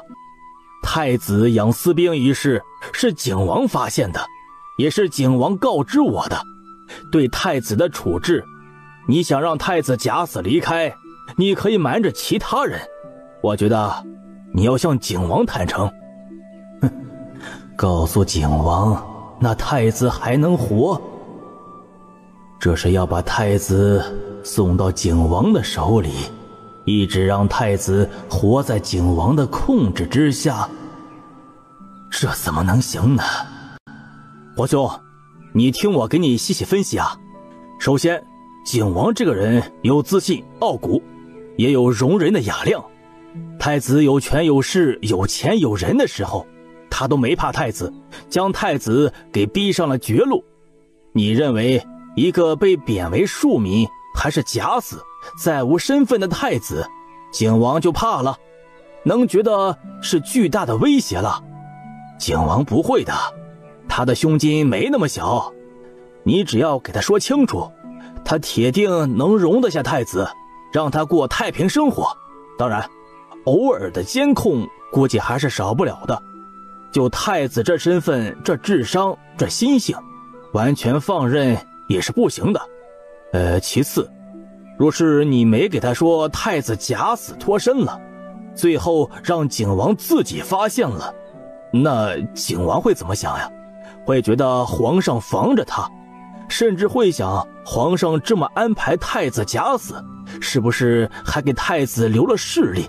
是不是还有后招？这样父子猜忌可能就产生了。皇兄，你既然想景王以后能善待你的其他儿子，那你这个做父亲的就不能防着景王，不能打压他了。我觉得吧，你可能要转变一下思想，改为信赖他，就如你对我做的这样。你真心觉得景王能容得下太子假死脱身？对，皇兄不放心景王，这不还有我呢？我帮你在一旁盯着景王，在我死之前，我铁定不会让景王向太子动手的，前提是太子安分守己，不想着东山再起什么的。好，那就按照你说的办。太子的那3万私兵，你来接管吧。事不宜迟，你最好明天一早就带着兵出发。我呀，还是今天晚上直接去京郊大营清点人马吧。早点办妥此事，也能安心，免得再出变故。辛苦了，虽然没危险的可能性大，可还是不能大意。知道了。若顺利，7日内我会让人传来消息。皇上送他到寝殿外面，看着苏王离开，又忽然叫住了他。对了，朕记得你去年刚回来时，说除了讨伐敌国要上战场，不愿意再做剿匪或是评判这种打自己人的事。你若是不想去，就别勉强，此事朕也可以交给其他人。没事。嗨，那是我一时发牢骚说的话，皇兄怎么还记在心里了？这事儿皇兄放心交给别人，我还不放心呢，还是我去办吧。翌日一早，早朝结束，皇上留下了景王到御书房说话。朕知道太子养私兵一事后，便和太子谈过了。太子主动放弃抵抗，肃王已经出发去收编他的那些私兵了。恭喜父皇，兵不血刃就化解了一场宫变，父皇真是英明神武，儿臣特别佩服。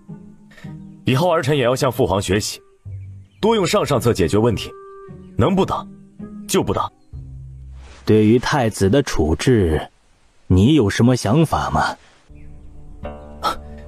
儿臣没什么想法，全由父皇决定。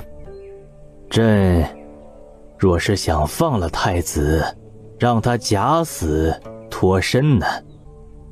父皇为何不圈禁太子？儿臣不是很懂。既然父皇不想赐死太子，圈禁他不是最好的选择吗？这样又可以保护太子。太子宁死也不愿意接受圈禁。皇上悠悠地叹了口气，简单解释了一下太子的心理状态。父皇，你想给太子自由，想弥补太子，儿臣都能理解，儿臣自然没有意见的。儿臣想去见见太子，可以吗？你见他做什么？毕竟兄弟一场，儿臣想送送他，也想多了解一下他，顺便看看能不能废物再利用一下。不，对着太子不能说利用，不能说控制，只是看看他再谈谈能不能有更好的合作的机会。这么聪明的人，剩下的大半辈子光躺着多浪费呀。东宫，母妃，今天父王的脾气真好，没有发火，没有骂我笨蛋。而且父王懂得其实很多，他刚才给我讲的典故比文华殿的老师讲的还好呢。你父亲像你这么大的时候啊，也很聪明的，学问很好的。那为什么都说父王现在不聪明了？不光母妃这样说，皇祖母、皇祖父也都说父王不聪明，可我觉得父王依然很聪明啊。你为什么觉得你父王现在很聪明啊？他可是经常骂你的，你不是挺怕他的？我现在觉得父王还是喜欢我的，看重我的。就是前段时间，我想借着我过生辰的时候收拾谢明玉和谢念康他们一顿，让他们吃个大亏。我准备设计让他们掉到池子里去的，可提前被父王发现了我的计划。父王就说我的计策又直白又愚蠢，事后还脱不了身，一抓一个准。他让我打消这个主意，又告诉我该怎么借别人的手完成自己的目的，事后还能完美隐身。然后父王就给我示范了一遍，他怎么用言语诱导端王叔家的老大谢子睿，激起他的好胜心、嫉妒心，让他去找明玉等人的麻烦。我就眼睁睁地看着谢子睿一点便宜都没从明玉和谢念康他们那里捞到，还被狠狠训斥一顿，罚他跪下，罚他抄书。事后父王就告诉我，谢念康心思手段都比我厉害，让我以后别傻愣愣的去找谢念康他们的麻烦，上赶着被羞辱。父王还说，面对这样的强者，不是要释放自己的敌意，而是想着怎么从他们身上学到东西，即便处不成朋友，也不要成为死敌。所以母妃，我觉得父王真的很聪明的，他讲的这些道理别人都不和我说的。太子妃听后也震惊了。母妃，父王是不是主动放弃了储君之位啊？为什么这么问啊？你说下午皇祖父来过，还和父王聊了很久的天，我觉得今天父王不太一样了，好像从容了许多，轻松了许多。我还觉得太子想自杀呢。他越想越慌，最后决定写一封信给父亲送过去，把今天发生的事情简单的说了说，问问父亲的意见。陈尚书接到太子妃的信件，看完后，经过一夜的思索，陈尚书决定向皇上告密。陈爱卿有何事要禀告啊？皇上，老臣罪该万死啊！老臣要状告太子养3万私兵，意图逼宫造反。太子要老臣一起帮他造反，可这等谋逆大罪，老臣万万不敢呐！东宫，你来做什么？看姑的笑话，痛打落水狗？我还没这么闲。你那3万私兵是我派人专门找到的，也是我给父皇说的。你能这么短时间内找到，确实有本事。你将那些私兵藏得很好，采石场的主意不错，位置也选得好。若不是靠着一些好运气，还真是不好发现。你一直装作志大才疏，脾气暴躁易怒的样子，成功骗过了所有人，说明你城府很深，精于算计，又善于做戏。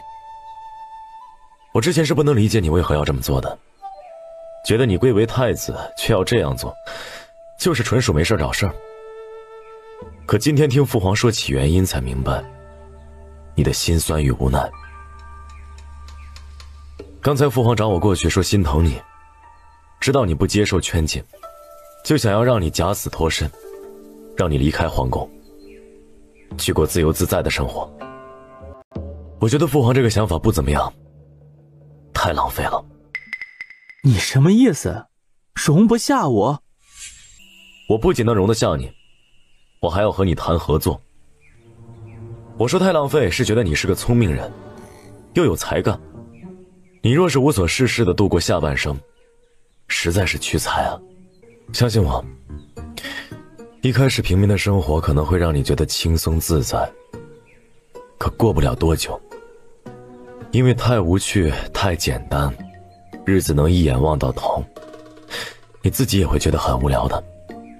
到时候你再想干点不得了的大事，逼我出兵讨伐你，闹得兄弟彻底撕破脸，多对不起父皇现在一片慈父心啊！你认真的？我就算假死之后也是废太子出身，你就相信我没野心没反心？你就相信我会听你的去乖乖做事？哼，弟弟，你说这话格局可就小了。你不是为我做事，你是为了你自己做事，你是为了实现你的人生价值，是为了尽情施展你的才华，是为了享受成功的喜悦，也是为了回报这祖宗基业，还有父皇的仁慈。我只是给你提供了一个设想而已，我也是来和你商议的。你若是不同意，那就算了。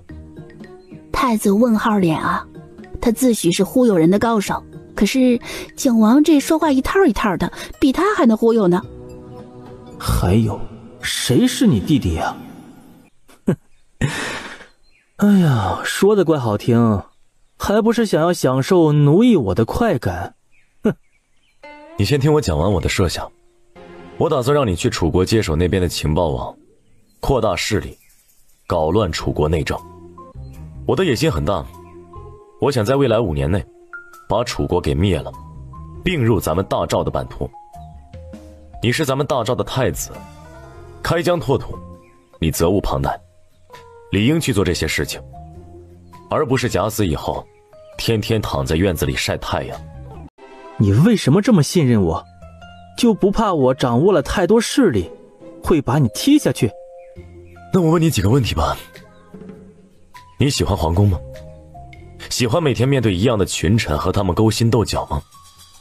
喜欢做个什么决策、什么变革，都要听那些人逼逼叨叨，各种阻拦你吗？相对于建立秩序、维护平衡，很明显，你现在的性子应该更喜欢毁灭和摧毁、破坏规则。让你去经营楚国的情报网，你可以尽情地施展你的长处、算计、伪装、话术，甚至你的身份都可以利用。你是情报网的地下君主，那些情报人员只会无条件执行你的命令，不会像群臣一样想拿捏你、控制你。而且你可以在楚国随意地搞破坏，让他们朝政越乱越好。你做得越出色，对我们就越有利。所以我一开始就说了，我提出来的这个设想并不是让你为我做什么事情，而是为了你自己，为了大赵江山。那你想从我这里得到什么？要你和我一起先把楚国搞垮，然后咱们兄弟俩再去弄大燕，再去弄东夷国、古兰国，还有西域等小国，还有草原蛮夷。我主内，提升大赵的军队、经济等国力，你就主外，到处建立情报网，到处折腾就行了。咱们先试着统一大陆版图，要是到时候咱们还活着，还能折腾，那就往海外折腾。若是想要在楚国快速的展开局面，我需要自己的心腹人手做事情。当然，我也接受你的人在一边监视我。我只派2个人跟着你，一个是封玉溪，他负责治好你的腿，负责给你们提供医疗帮助。再一个就是张占峰，他是楚国大将军府张家的少将军，从满门抄斩中活下来的。他对楚国憎恨无比，也对楚国上京无比熟悉，有他在，能帮你许多。我这腿还能治好？有封玉溪在就可以。最后提醒你一件事。什么？搞乱楚国的时候，最好别牵连无辜百姓，找那些贪官污吏或者是作恶多端的达官贵人入手。要是弄了一些银钱，也最好捐出去，为你自己积德行善。为何？难道这样真的能心想事成，好运附体？知道为何你会摔断腿吗？就是因为你太缺德了。我不信，我不信。我很认真的。好，再给你提个醒，陈尚书选择了向父皇告发你养私兵要造反的事儿。老匹夫这么做，我一点也不意外。你选择把那3万私兵提前告知，就是把生死大权交给陈尚书决定。你还是心软，不过也挺好的。你要是疯得连人性都没了，我还不和你合作了呢。不管你以后做了多少有利大赵的事情，现在你养私兵谋逆的罪名铁定要坐实了。你也会成为死去的前太子，短时间内这世间都不能有太子谢文渊这个人。不过你放心，我不会让你成为无名氏。你为大赵做的一切我都会让人记下来，待到灭了楚国，时局稳定，我将会公布出来。以后史书上更不会把你写成乱臣贼子。你是为了大赵，为了自己的理想，抛弃身份地位、世俗名声，甘愿隐身地下，负重前行的侠者。太子是真的服了，服了，他彻底拜倒了，行吗？景王都不用靠别的了，就靠着这一张嘴，什么贤臣忽悠不到他手底下，不愿意为他效忠啊。行了，真的不用再说了。我现在已经是你的人了，只要你做到你说的这些，我也保证不会对你有二心，就只做好自己分内的事。还有什么其他要求吗？比如怎么处置皇后、陈家、皇太孙等人？其他人我不想多管，任凭你和父皇看着办。我就拜托你稍微善待一下红宝，他是最无辜的，承受的也是最多的。这你放心，红宝我看着也是个聪明的好孩子，绝对会好好培养他的。你完全可以告知他真相，开阔他的眼界，化解他心中的仇怨，让他在皇宫里好好学习成长，以后也为咱们大赵开疆拓土做出贡献。和太子相谈甚欢，该敲定的都敲定了。景王心情愉悦地离开了，他还要去向父皇禀报此事。和太子聊完了，都说了什么？回父皇，对于太子的处置，儿臣是这样想的。景王稍微变化了一下话术，主要是从太子的性情分析，还有他的才干以及对自己的信任，所以他做出了让太子假死脱身后去楚国搞情报的决定。你就这么信任太子？皇上瞪着眼睛问。与其说是相信太子，不如说是相信人性和利益。儿臣已经给了太子最想要的东西。太子是聪明人，他知道该怎么做才是对自己最好的。皇位虽好，但其实也不是任何人都想要的。大家之所以都争抢皇位，一是为了自保，也是因为没有更好的选择。皇子王孙从出生到成年都困在这皇城里，虽然锦衣玉食，奴仆成群，虽然念着四书五经，可他们看不到外面的世界，不清楚百姓的生活，不清楚大赵外面还有什么。他们眼界很窄的，只觉得自己不做皇位就只能任由上位者宰割，就只能去抢，也不觉得自己的人生可以有其他选择。儿臣只是跳出皇城的局限，跳出大赵的范围，为太子寻一个其他的出路。这条路对太子来说或许会很艰难，也很危险，可在皇城里待着也见不得就安全。更何况他去了楚国，还有父皇，还有儿臣，还有整个大赵在背后支持他呢。这对太子来说也是在为大赵开疆拓土，能释放他的野心，能施展他的才华。这对儿臣来说，能有一个可信赖、可并肩作战的兄弟，总比多一个时刻要防备的敌人要好得多。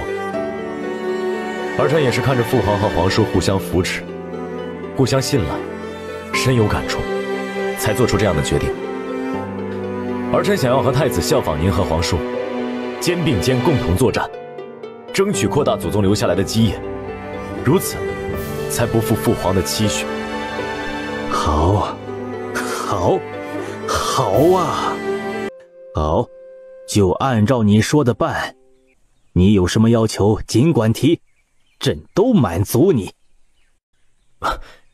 儿臣不敢造次。太子假死，去楚国安顿下来，前期知道此事的人越少越好，所以儿臣同意太子说的，让他的心腹跟着他，这样太子用起来也顺手。儿臣这边就让封太医和张占峰跟着他，父皇不放心太子的安全，可派几个身手顶尖的隐卫跟着，其余的人手就暂时先不用了，看太子的后续安排吧。既然选择交给他，就相信他的能力，不过多插手。好，就按照你说的办。另外一边，肃王昨夜清点了京郊大营里的全部骑兵，也就2000人马，还有15000的步兵，连夜急行军，前往玉环山脉。孔县令，太子一事已经暴露，太子也已经放弃了抵抗，主动供出了私兵藏匿之地，还有他的兵符。本王奉皇上的命令来收缴这些私兵，你识趣点，去做个引路和劝降的人，让那些山上的人听从命令，别做无谓的反抗。本王也承诺不会伤他们分毫，都是大赵的好儿郎，谁在这样的内斗中死了，本王都心疼，你可明白了？小的明白，小的明白。小的这就去玉环山脉向李大人禀告此事，让他安排投降仪式。不急，明日一早再出发。派2个人去将这里的账册还有信件等都烧了，剩下的人随我去见肃王。李爷，咱们还能再见太子殿下吗？是会就地砍头，还是会带回皇宫啊？李安平摇摇头，又叹了口气，他也拿不准啊。前些日子他收到了太子的传信，虽然太子告诉他腿废了，要准备逼宫造反的事情了，可是太子在信中一句具体的计划都不提，反而告诫他，一旦被招降，就立刻处理掉那些不愿意投降的刺儿头，带着其他人乖乖听令归降。肃王听完李安平的汇报，紧绷的心弦终于松了松。很好，你们这些人随本王回京，这里的普通士兵由本王的手下收编了。谢王爷。京城，苏王回京后骑马疾驰，直接回了王府。王爷可有受伤？头疼。怎么会头疼的？让太医来瞧瞧。王爷可是这几日都没怎么休息了，你躺下，我给你揉揉，你先睡会儿。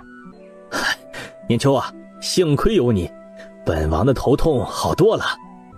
妾身又不是药丸，王爷的头痛症还是要找太医看看，或是找封大夫看看。听亲旨说他什么疑难杂症都可以治，俊峰的腿疾都被他给治好了。本王的头痛症待会儿再说，还是先管2个孩子吧。小主子们特别喜欢王妃，只要王妃陪着他们，小主子们就都乖得不得了。嘿嘿，安泽安雅，你们有没有想父王啊？父王都想你们了。哎，让父王抱抱，看你们这几天有没有长重一点啊。苏王和孩子们玩了会儿，见他们想喝奶了，也困了，便让奶娘抱下去喂奶加哄睡。王爷也躺下睡会儿吧。你别去抄经书了，也躺下陪我睡会儿。好。念秋，你可知当初为何我一定要让你来我身边吗？妾身不懂。本王连年征战，杀敌无数，斩下的头颅若是垒起来，恐怕能垒个小山头了。嘿，你说的对，本王手染太多鲜血，业障缠身。本王也是人，这般连年征战下来，本王就患了病。是什么病？只是头痛吗？嘿，说是头痛病，不如说是心病、心魔。我被世人称作战神，大赵百姓和官员都觉得我战无不胜，可实际上我现在变得惧怕战争，憎恶战争。甚至在最后一场和大燕的大战中，我砍敌人的脑袋时，我的手开始发抖，抖得杀不了敌人。要不是当时有亲兵护着，我很可能会死在那场战役中。王爷，你从什么时候开始这样的？或许是2、3年前吧，症状也不是一下子就变严重的。之前或许也有，但是我有时候也意识不到，就被忽略了。那王爷还记得让你最深恶痛绝的一场战争吗？什么是让你最不愿意去回忆的画面？苏王顺着他的话回忆，然后记忆就被拉回到了3年多前。他带领着1000多人去围剿一窝子的山匪，那是和大燕打仗的间隙。边城下面的郡守来他这里相求，请求他派出兵力将一窝为祸一方的山匪给剿灭了。这等小事本不需要他出面的，可那时和大燕已经很久没有开战了，他闲得无聊，就亲自带兵马去剿匪了。可是在郡守口中，穷凶极恶的一窝山匪，实则只有40、50个青壮年，山寨里剩下的200多人都是老弱病残，还有孩童，他们都是普通的百姓。事后他让那些杀上去不看情况就乱杀的士兵领了军棍，惩治了官商勾结的郡守，让人安葬了那些百姓。可是因此产生的自责、痛苦、愧疚并没有消失，反而随着不止歇的杀戮变得越来越严重。他甚至会想，他挥刀砍下的这个大燕士兵，他也是爹生娘养的，也是孩子的父亲，是别人的丈夫或是兄弟，那些人也会因为失去他而痛苦。所以他开始厌恶这种战争，憎恶这样的战争。王爷，你很好，非常好。那些百姓死在山上，也不是你的错，你不要为此一直自责。本王从未对人说起过这些，因为这样的软弱不能对属下说，一旦传出去，就会乱了军心。唯一能说的是皇兄，不过这件事我也瞒着他，怕皇兄会忧心。我只说有头痛病，并不说是心病引起的。后来与大燕和谈，不用再上战场了，我也着实松了一口气，觉得可以解脱了。然而等回到京城，虽然不用再上战场了，可是我的情况并没有缓解。我会时不时地做噩梦，有时严重的时候，眼前还会出现一些幻觉，感觉自己又回到了战场。因为太过警觉焦虑，还伤过人。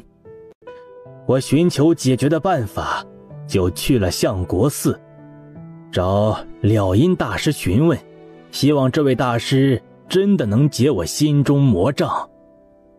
大师说我与佛有缘，让我信佛，听和尚念经，自己看经书，抄经书，让自己的心静下来。我其实不喜欢听经文，也不喜欢念佛经，不过或许因为晦涩难懂，就挺催眠的。听人念经勉强能让我不日日的被噩梦缠身。可我呀，还是觉得焦躁难安，心浮气躁，看什么都不顺眼。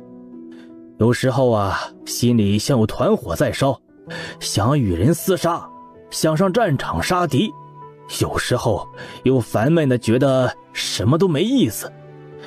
想起杀敌就心中作呕，直到我在相国寺遇见了你。嘿，我瞧见你的第一眼，就被你身上的这种平静淡然的气质给吸引住了。后来我找你攀谈，发现靠近你，听你讲话，听你讲佛经，会让我心情变得平静下来，不再如往常那样浮躁焦虑。王爷不是在说好听的话哄我吧？是真的，你真的是本王的菩萨。本王罪孽深重，多亏了有你才能渡劫。蒋王府，咦，姨父真的太过分了，他居然让我爹爹去楚国，要我们父子俩生生分离。这个事情上，爷爷恐怕也没有办法帮你，因为你姨父要在楚国布一个很大的局，没有你爹爹帮忙，进展就会很慢的，最多2年，你爹爹一定会平安回来。那我也去帮忙，没有我的祝福，我担心爹爹的安危，有我的祝福，事情岂不是会更顺利？现在你爹爹又不是单纯的妇科大夫，他什么疑难杂症都能看。他去了楚国会直接扮作神医，高调行事，达官贵人都怕死怕病，没人会得罪一个神医的，上门相求还来不及呢。而且还有张将军随身保护你爹爹，也有你姨父派的隐卫高手护着他，他会很安全的。而且小康，我觉得你爹爹以前那么倒霉，可能也是因为你祝福他太多的原因。你的祝福有时候反噬太厉害，兴许呢会误伤自己人，太子就是最好的一个例子。这时蒋王从外面进来，姨父，我也想和爹爹他们一起去楚国，你不是经常夸我能言善辩，我过去了也一定能帮上忙的。你留在这儿，还有更重要的任务需要你去做。什么任务？刚才姨姨说我的祝福害人不浅，难道姨父还想让我送人祝福啊？你不怕我在害人摔断腿吗？摔断腿也是对方活该，不是你的错。你这祝福反噬用得好，那也是惩奸除恶的好手段。姨父给你安排了一些事情，保证你每天都会觉得新鲜有趣。做得好了，还会给你奖励金元宝。哇，姨父你真是太好了，你放心，我铁定会做好的。哼，论拿捏人，我家领导以前就是大佬，现在进修过后啊，那都成了神棍了。都7天过去了，肃王那边可有消息传回来，收编私兵没出什么意外吧？本王刚得到消息，皇叔已经带着太子的一些心腹手下连夜赶路回来了，那些私兵也平安收编，没出什么意外。真是太好了，恭喜殿下心想事成，兴许都不用等到年底，咱们又要搬家了。能这么快当上太子，本王自然高兴。可这本就是计划内的事情，所以兴奋度不高。本王如此兴奋，是因为真的将太子谢文渊收为己用，让他心甘情愿地按照本王的计划去做事。再加上风玉熙和张占峰2人，本王觉得有这3人在，瞬间就盘活了针对楚国的这一盘棋。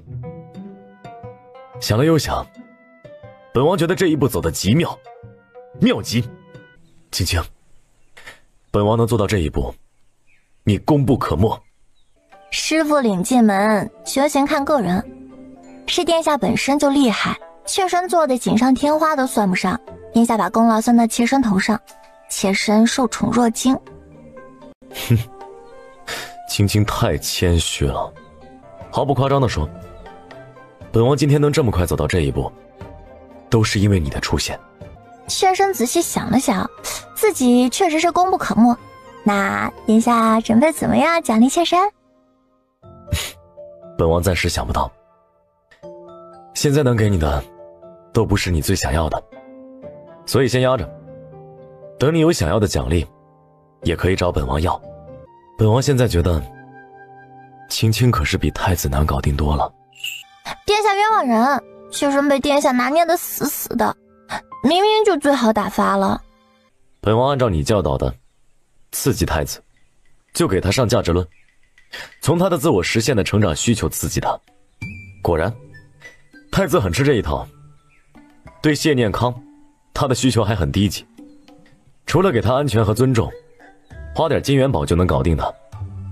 那你说说，按照你教给本王的需求理论，该怎么刺激你，驱动你，让你变得积极上进？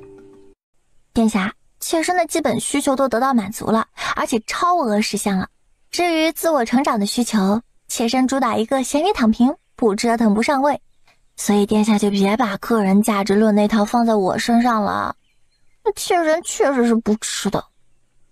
所以本王才说，你才是最难搞定的。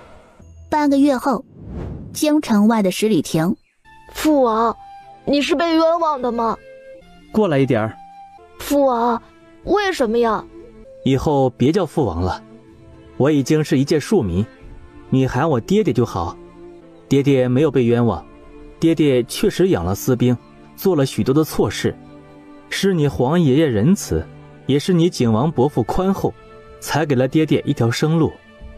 他们让我假死，放我自由，让我可以换一种方式为大赵江山做事，也是为自己过往的过错赎罪。红宝，你可明白为何爹爹会这样？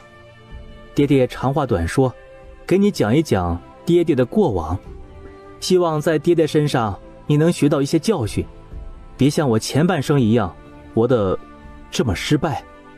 你母亲也是爱你的，她比你皇祖母要强得多，她没有那么强硬，但是她也有她的期许，她希望你做皇上，她好成为至尊无上的太后，她会不停地向你灌输这个念头，逼迫你做一些你可能不愿意做的事情。你要记得，她虽然是你的生母，有生你养你之恩，可是她也没有权利操控你的人生，别让她的无知和野心害了你。你已经是个大孩子了，你皇爷爷让你住皇宫，离开你母亲身边，是对你未来更好的安排。爹爹，你要去哪里？去做什么？我以后还能再见到你吗？最多3年，爹爹会回来再见你一面的，到时候你就知道爹爹在外面做了什么。你好好保密，别说见过爹爹，对你娘也不许说。红宝，外面的世界很大，也很精彩，以后你若是喜欢，爹爹可以带你一起去闯外面的世界。你现在还小，或许不明白这意味着什么，但是你要记着，你的人生不是那张龙椅，可以有很多选择。以后多和谢念康、谢明玉他们来往，最好能和他们成为好朋友。谢洪宝再次点点头，或许他现在还不能完全理解爹爹的话，但是他很用心地把爹爹这些话都记在了心里。下车吧，爹爹要走了，你要好好生活，不要心存怨念。等目送爹爹他们离开后，谢洪宝哭得更厉害了，眼泪一直掉。宝啊，你喊声康哥哥，以后康哥哥罩着你。康哥哥，这就是虎落平阳被犬欺吧？我懂了。乖啊，以后有人欺负你，我帮你出气。你说到做到。那当然啦。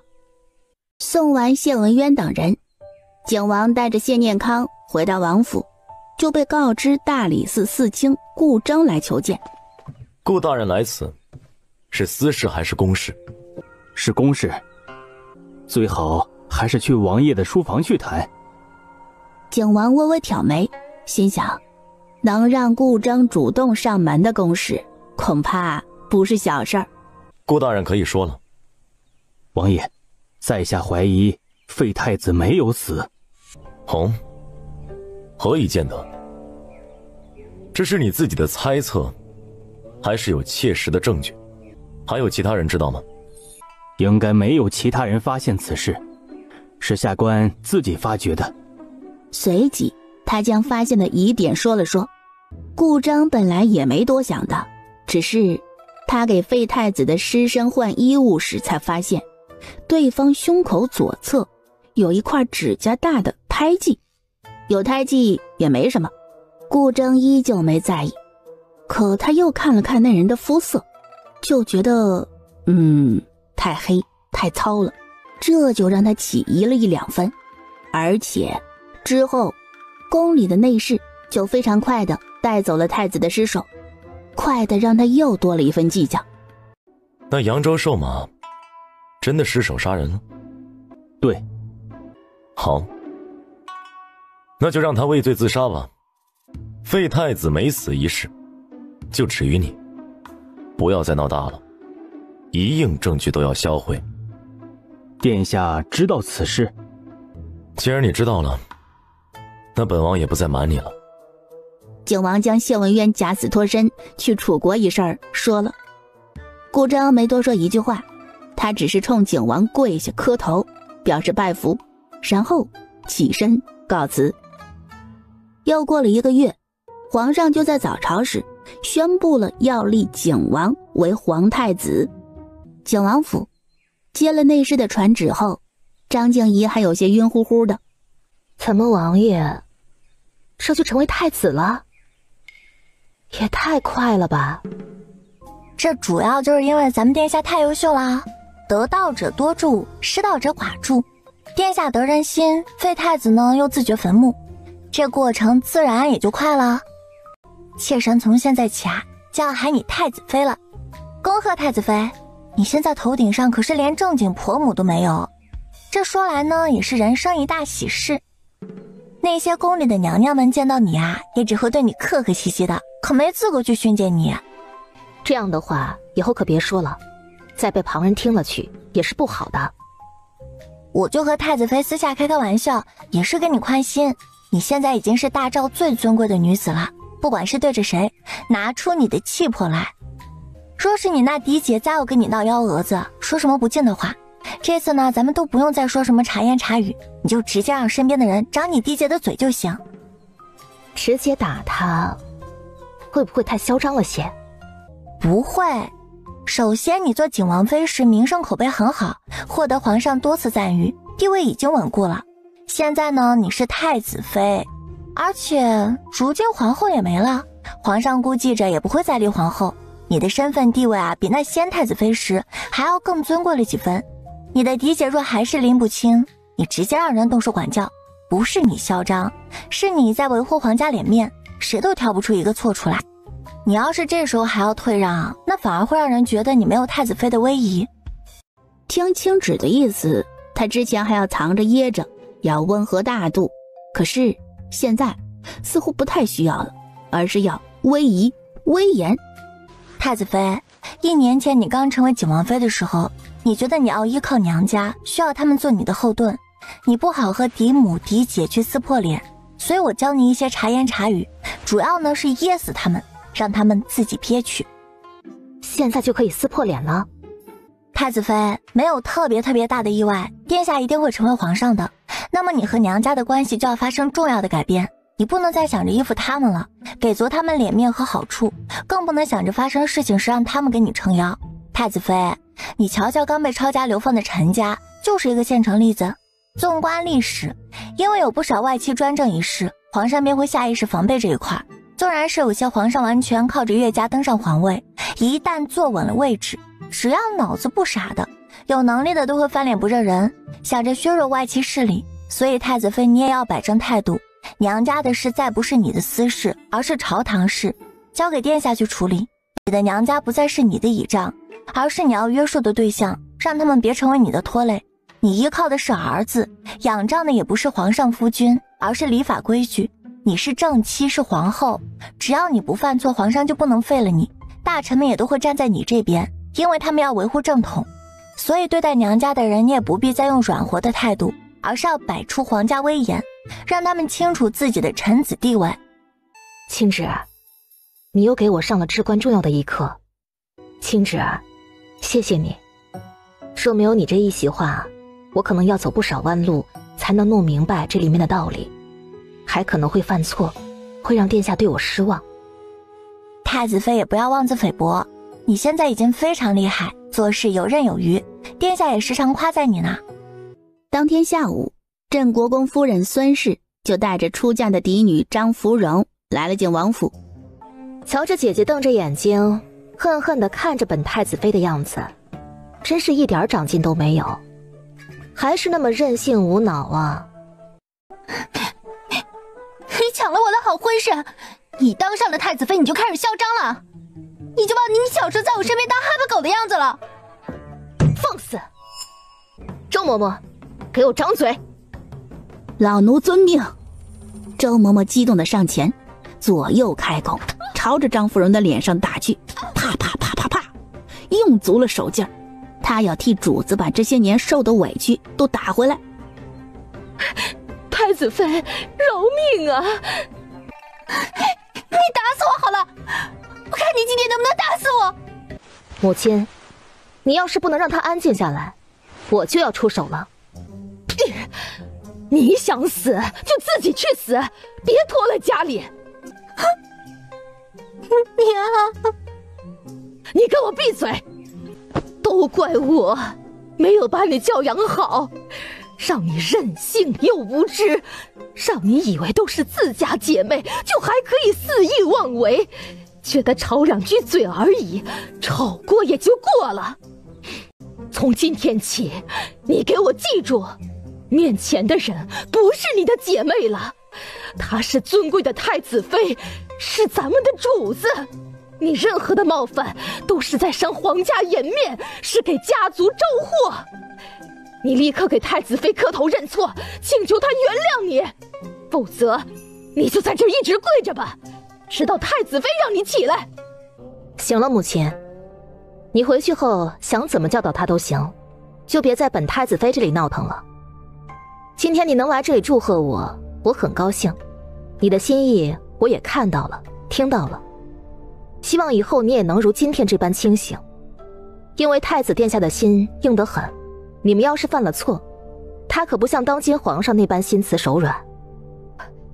太子妃教训的是，臣妇万万不敢的。今天臣妇带着芙蓉过来，也是你父亲交代的，还请太子妃能宽容大量，原谅臣妇和他之前的过错。你还不赶紧给太子妃道歉？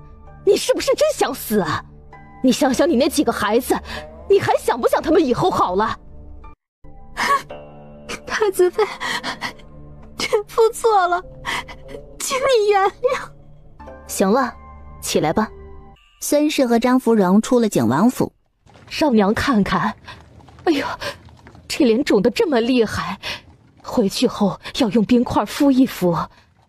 周嬷嬷那个贱奴才，居然下这么重的手，可恨！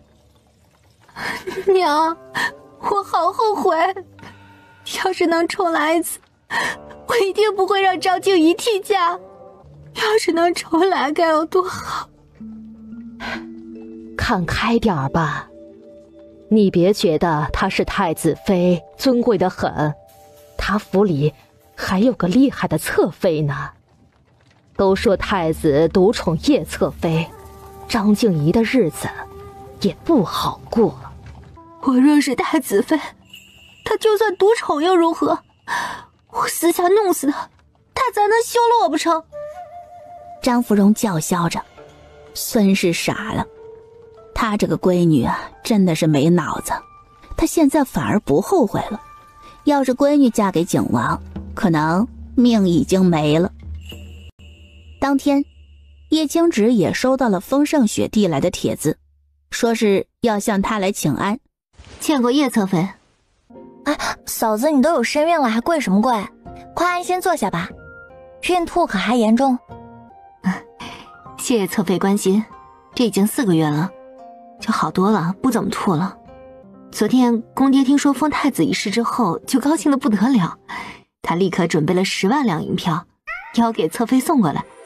公爹说：“银子啊，你可劲儿造，造完了你尽管开口。”父亲的心意我收下了，他激动的心情我也能理解。不过咱们叶府只是小小的皇商，底子薄，能登上这样的高位实属不易。你回去就告诫父亲，别让他飘了，在外做事呀要更加的谨言慎行，别坏了规矩，丢了我的脸面，害我被太子厌弃。侧妃放心，我一定将侧妃的话带到，也会让夫君在一旁劝诫父亲的。父亲也是个会审时度势的聪明人，你们稍微叮嘱2句就行。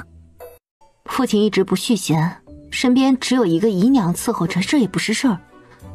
夫君也让我张罗着给父亲续弦，不知道侧妃可有什么指示？给父亲续弦啊，我没什么要求，出身不重要，是黄花大闺女还是寡妇或者是和离妇都行的，只要对方宽容大度，品行端正，有眼光格局，能当得起一家主母，别暗搓搓的搞小心思，有些没必要的野心就行。风盛轩眨巴眨巴眼，这还算没什么要求啊。按照侧妃这个要求来找，他根本不觉得自己能找到合适的人。说来说去，我还是担心给父亲找了个搅屎棍，搅了现在叶府的平静。所以要我说，续什么弦？给父亲找个妻子就是给你找个婆母，等她嫁进来，那你的管家权就要分出去了，还要给她晨婚定省的，这不是给自己找罪受吗？父亲想要女人，什么漂亮的小妾姨娘都可以给他找啊，这些姨娘还不会管他，要让他自己舒坦。皇宫，皇上这时候也在和他的好大儿谢晋聊天呢。你现在成了太子，是不是也要添置2个新人呢？回父皇，就不急着添新人了。世家贵女的话，要花不少银子纳他们进府，随后养着他们，府里的开销又要多不少。这说的是人话吗？是太子该说的话？父皇，儿臣刚才也不是胡说八道。父皇听儿臣给你算一笔账，这女人的花费，尤是世家贵女，因为吃穿用度都要讲究排面，所耗银子真的非常多。于是谢晋将叶青芷曾经给他算的一笔经济账也详详细细的讲给皇上听。父皇，儿臣现在有名誉这个嫡子便也够了，兄弟多了，其利断金的还是少，争得你死我活的还是多，闹得后宅也不安宁。而且儿臣也不是那等重欲之人，于女色一事上，现在觉得有个知心人便也足够了。儿臣的目光是天下，是想着怎么用最低的代价为我们大赵打下更多的江山。打江山就算再想阴谋诡计，那也要硬实力，要养军队，要打仗的。这养军队打仗更耗银子，儿臣只要想想就恨不能1两银子掰2半用。因此儿臣现在对花银子养女人一事实在没兴趣。好，既然你没兴趣，那就不纳新人了。你给朕说了这么洋洋洒洒的一大堆，该不会是要学你皇叔那样，弱水3千只取1瓢，以后就认定了叶侧妃吧？让父皇见笑了，儿臣也没想那么多，只是现在更专注于其他的事情，不想被后宅太多女人绊住脚步，现在就挺好的。不过穷兵黩武要不得，咱们大赵的底子还是弱呀。你有开拓之心，朕很欣慰，但是扩张也意味着需要大量的银钱支撑，若是步伐太大，打不好经济基础，最后只会拖死自己。谢父皇教导，儿臣谨记在心。又和皇上商议起来了册封大典期间该如何安排，向他国展示他们的国力强大。这是国之大事，明日早朝，朕会让朝臣都上个折子，给出建议，然后再开内阁会议，边讨论边确定下来，再拿到早朝上公布，将任务分摊下去。儿臣遵令。对了，东宫那边内务府已经修缮的差不多了，近期选个吉日，你们可以搬进来了。谢父皇。谢晋笑着拜了谢，又说了2句软和话，才告辞离开。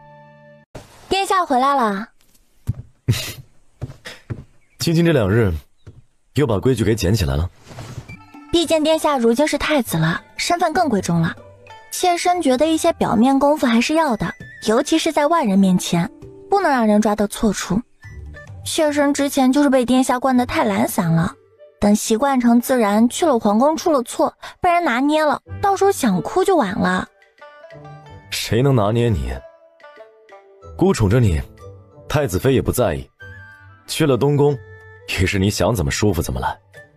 乔殿下说的，难道去了东宫就还是府里这些旧人，不尽信任啦？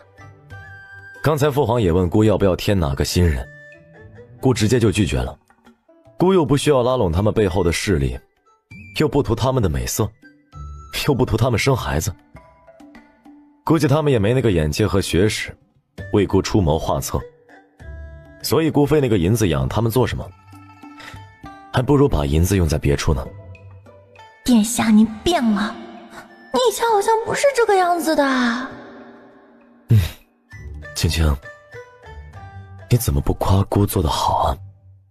妾身是太惊喜啦，一时间还没有反应过来。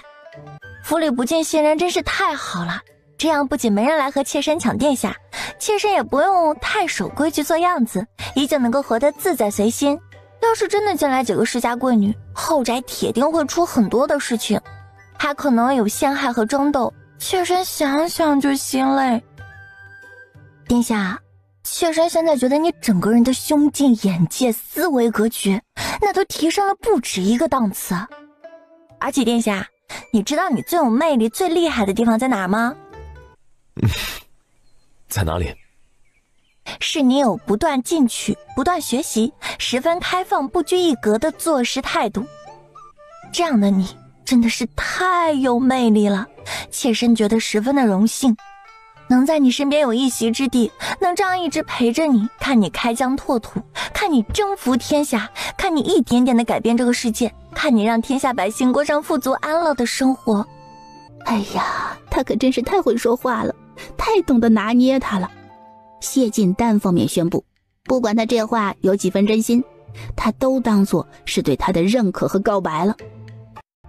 皇宫内，太子谢晋离开后，皇上又将他说的那番养女人费银子的话来回的品了又品。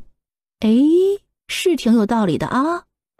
你写个章程出来，看看哪些花销是没必要的，哪些地方的人员可以缩减，宫女和太监都可以提前放出宫。贤妃懵了，愣愣地看着皇上半天，问了句：皇上为何要如此？银子这么紧张吗？也没听说哪里发生特别大的灾情啊，要带头节俭，捐款赈灾的风声啊。皇上怎么突然搞这么一出啊？闹得人心里怪慌的。让你弄你就弄。贤妃等人都退下了，荣昭仪留了下来。她主要是想问问皇上，凌月和方云燕的婚事什么时候能定下来？情况恐怕有变呀。是不是皇上不愿意对方首府放手啊？确实啊，朝中刚清理了一批官员，正是用人之际。这时候还不能放方爱卿离开朝堂。臣妾能理解，朝事为重，凌月年岁也不大，臣妾也想把她再留在身边1-2年呢，要不然出嫁后就成别人家的了，几个月可能都见不到一面。你没明白朕的意思。虽说朕依旧打算重用方云燕，但是也没说不给凌月赐婚了呀。啊，皇上要凌月嫁给朝中重臣，这恐怕不妥吧？朕相信方爱卿的品性，她不是那种专权弄权之人，凌月也是个拎得清的好孩子。太阳还是从西边落下去的呀，可怎么觉得这大昭的天要变了呢？皇上经历了废太子的背叛，居然变得愈发宽容了。真是让人看不透。荣昭仪直接去了女儿的宫殿。母妃啊，你怎么有空过来了？不是忙着处理宫中的事务吗？这么热的天，也难为你还能坚持练习枪法。你先去洗漱，换身衣服，我进去等你。好啊，那母妃等我。说多少次了，要擦干头发再干别的。你瞧瞧你这毛手毛脚的样子，让我如何放心你嫁人？我这不是怕娘等急了吗？刚才我问了你父皇，他说近日就会为你和方首府赐婚。可是有一点，你父皇不再同意他辞官了，依旧要重用他。说实话，娘这次没想明白你父皇为何会如此。你尽快给方首府那边去个信，让他有个心理准备。娘，你不要担心，这事青芷前些日子给我说过，他说可能皇上依旧会重用石锦，不允许他辞官了。看来青芷确实猜对了。娘，这青芷真的是好聪明，这都让他给猜对了。景王，不，太子告诉他的。那他可有说是为了什么？娘，你别多想，石锦毕竟年岁不大，他这时候辞官也确实可惜。父皇惜才，不允许很正常。我当然知道这很正常，可是皇上还要给你们赐婚，让他做驸马，我就觉得不正常了。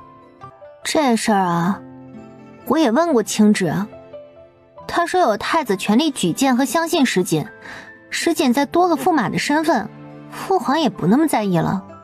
娘亲，我倒觉得废太子一事，父皇铁定是伤心大于愤怒的，也因此或许父皇念及亲情，也想满足我的念想，成全我呢。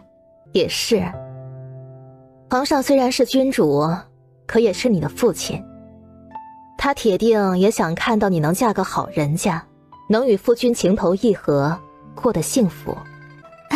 我觉得也是这样。就算不是又如何，反正他认为是就是了。皇上很快就找来方云燕，和他谈继续留任和赐婚一事。你还年纪轻轻的，做什么老学究的事情啊？朝堂还有许多事情需要你主持，你就别想着偷懒了。这是偷懒的事吗？这不是怕皇上猜忌吗？辞官一事不必再提，3个月后的太子册封大典还需要筹备许多事情，你负责统筹。微臣遵命。赐婚圣旨朕已经拟好了，内侍一起随你回府去宣旨吧。谢皇上隆恩。方父，儿子，娘觉得自己听力不是很好了，怎么听着好像皇上不让你辞官，又让你做驸马呀？回母亲，你身子康健，耳聪目明，没有听错。儿子不能辞官了。这还是礼部尚书，内阁首辅之位，没贬官？没有贬官，皇上还委以重任，让儿子负责太子册封大典一事。这里面真没坑啊！咱们家不会变成陈家吧？你上公主，你还手握大权，这真没点猫腻？母亲放心，没有坑，也没有猫腻。皇上说不想看见儿子辞官偷懒，帝王胸襟，无人能及。这一日，明日我去皇叔家看望皇婶还有孩子们，你去不去啊？好，那就这么说定了啊！你快去忙吧，我去东宫找青芷玩。东宫，青芷，怎么样？搬到这儿还习惯吗？我这个人适应性还挺强的，而且身边用惯的人都在，没什么不习惯的。那就好，你什么时候有心思逛逛皇宫，我给你带路，保证每个地方都给你介绍的明明白白的。再过半个月吧，等凉快凉快的，现在还有些事，不乐意出门。你这么懒得动，你是不是有喜了？你这么懒得动，你是不是有喜了？没有的事，我的小日子刚过去2天，绝不可能怀孕的。哦，这怀孕一事还和小日子有关啊？是啊，有很大的关系呢。什么时候比较容易受孕，受孕后孕期怎么算，预产期什么时候，都与小日子有关系。这里居然有这么多学问啊！是啊，再过几个月你就要结婚了，多了解一下没坏处的。咱们女人也不能在这方面吃了不必要的苦。明日我去探望黄婶他们，你去不去？好啊。还有一事，最近父皇要求宫里缩衣减食，还要把一些宫女和太监放出宫。贤妃娘娘称病不管，这其余的几位娘娘也不愿意接着烫手山芋，所以宫里的内务府这一块就有些乱糟糟的，闹得人心惶惶。你和太子妃刚住进来，要是真有份力送不到的疏忽之处，你们就多派人去问一趟。不过太子哥哥威望正盛，你们是太子妃和侧妃，内务府那边应该是不敢疏忽怠慢你们的。皇上为什么要缩衣减食呀？这我也不清楚，兴许是父皇不是单纯的想要省银子，是有更多的考量吧。可是当天晚上，太子谢晋从外面回来，就冲叶青芷说：青青，父皇今天发了火，不是因为朝堂的事，而是因为后宫的事。今天妾身也听林月说起宫里在搞节流一事，这怎么还把火烧到殿下的身上了？因为这把火就是姑点起来的。父皇嫌弃他的后妃不中用，一个个的不敢做事，互相推诿，父皇就让姑负责给他搞定此事。殿下是要太子妃负责此事啊？姑给父皇说了，让太子妃负责。父皇也说皇后不在了，其他妃子不中用，太子妃暂时代管也合理，这就相当于家里没婆婆了。儿媳妇掌中馈是一样的。青青，你就别想着偷懒了，这2、3个月你多花些心思，和太子妃把后宫的事务都理顺了，能缩减开支的就缩了。如你在王府做的那样，一应事务都设定好规则、流程等等，让那些下人做事都有迹可循。等一切都有了章程，就可以放手，让下面的人去做了。殿下说的怪轻松，哪有这么容易啊？景王府和皇宫相比，就是个小分公司。有什么困难，你说，姑给你兜底。叶青芷见领导都这么表态了，也不再矫情推脱什么，而是将他想的那些困难都说了一遍，也暂时把想到的解决法子也说了说。青青有一颗菩萨心肠，也只有你会如此为那些太监宫女考虑。毕竟妾身一直接受的教育是人人平等，太监这种职业和工种真是太不人道了。妾身改变不了大环境和大制度，也就只能做一些小事情，妥善安置他们，也是积德行善嘛。有小康在，缺德的事情能不做就不做。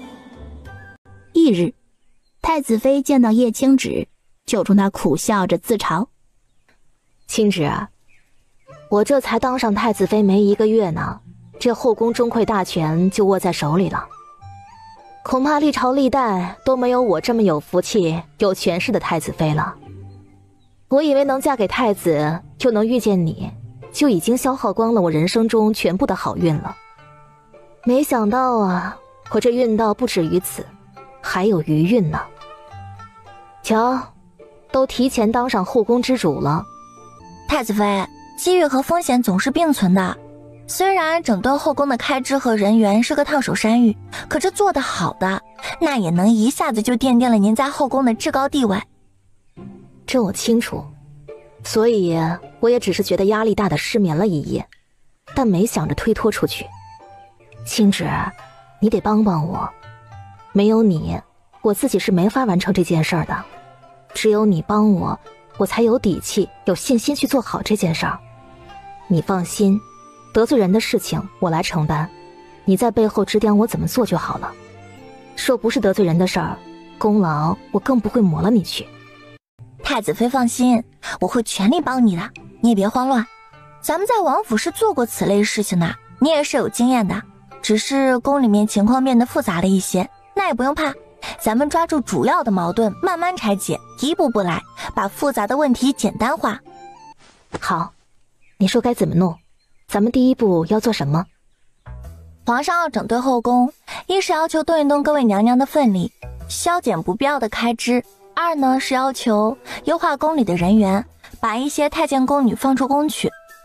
咱们先不动娘娘们的分力，先把宫女太监这块给处理了，把宫里的各个部门给整顿优化一遍。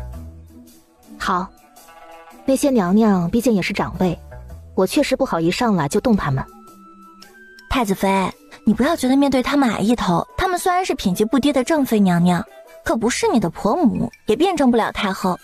以后一旦皇上那什么了，他们这些太妃即便有儿子的依靠，也还是要看你的脸色过日子的。对上他们，咱们要笑着说出最硬的话，面子上过得去，可手段要硬，否则就要被他们给拿捏了。也得让他们提前认识清楚，皇上既然敢把宫里的中馈大权提前交给你，那就是极为看重你这儿媳妇儿，他们这些妃子都得要靠边站。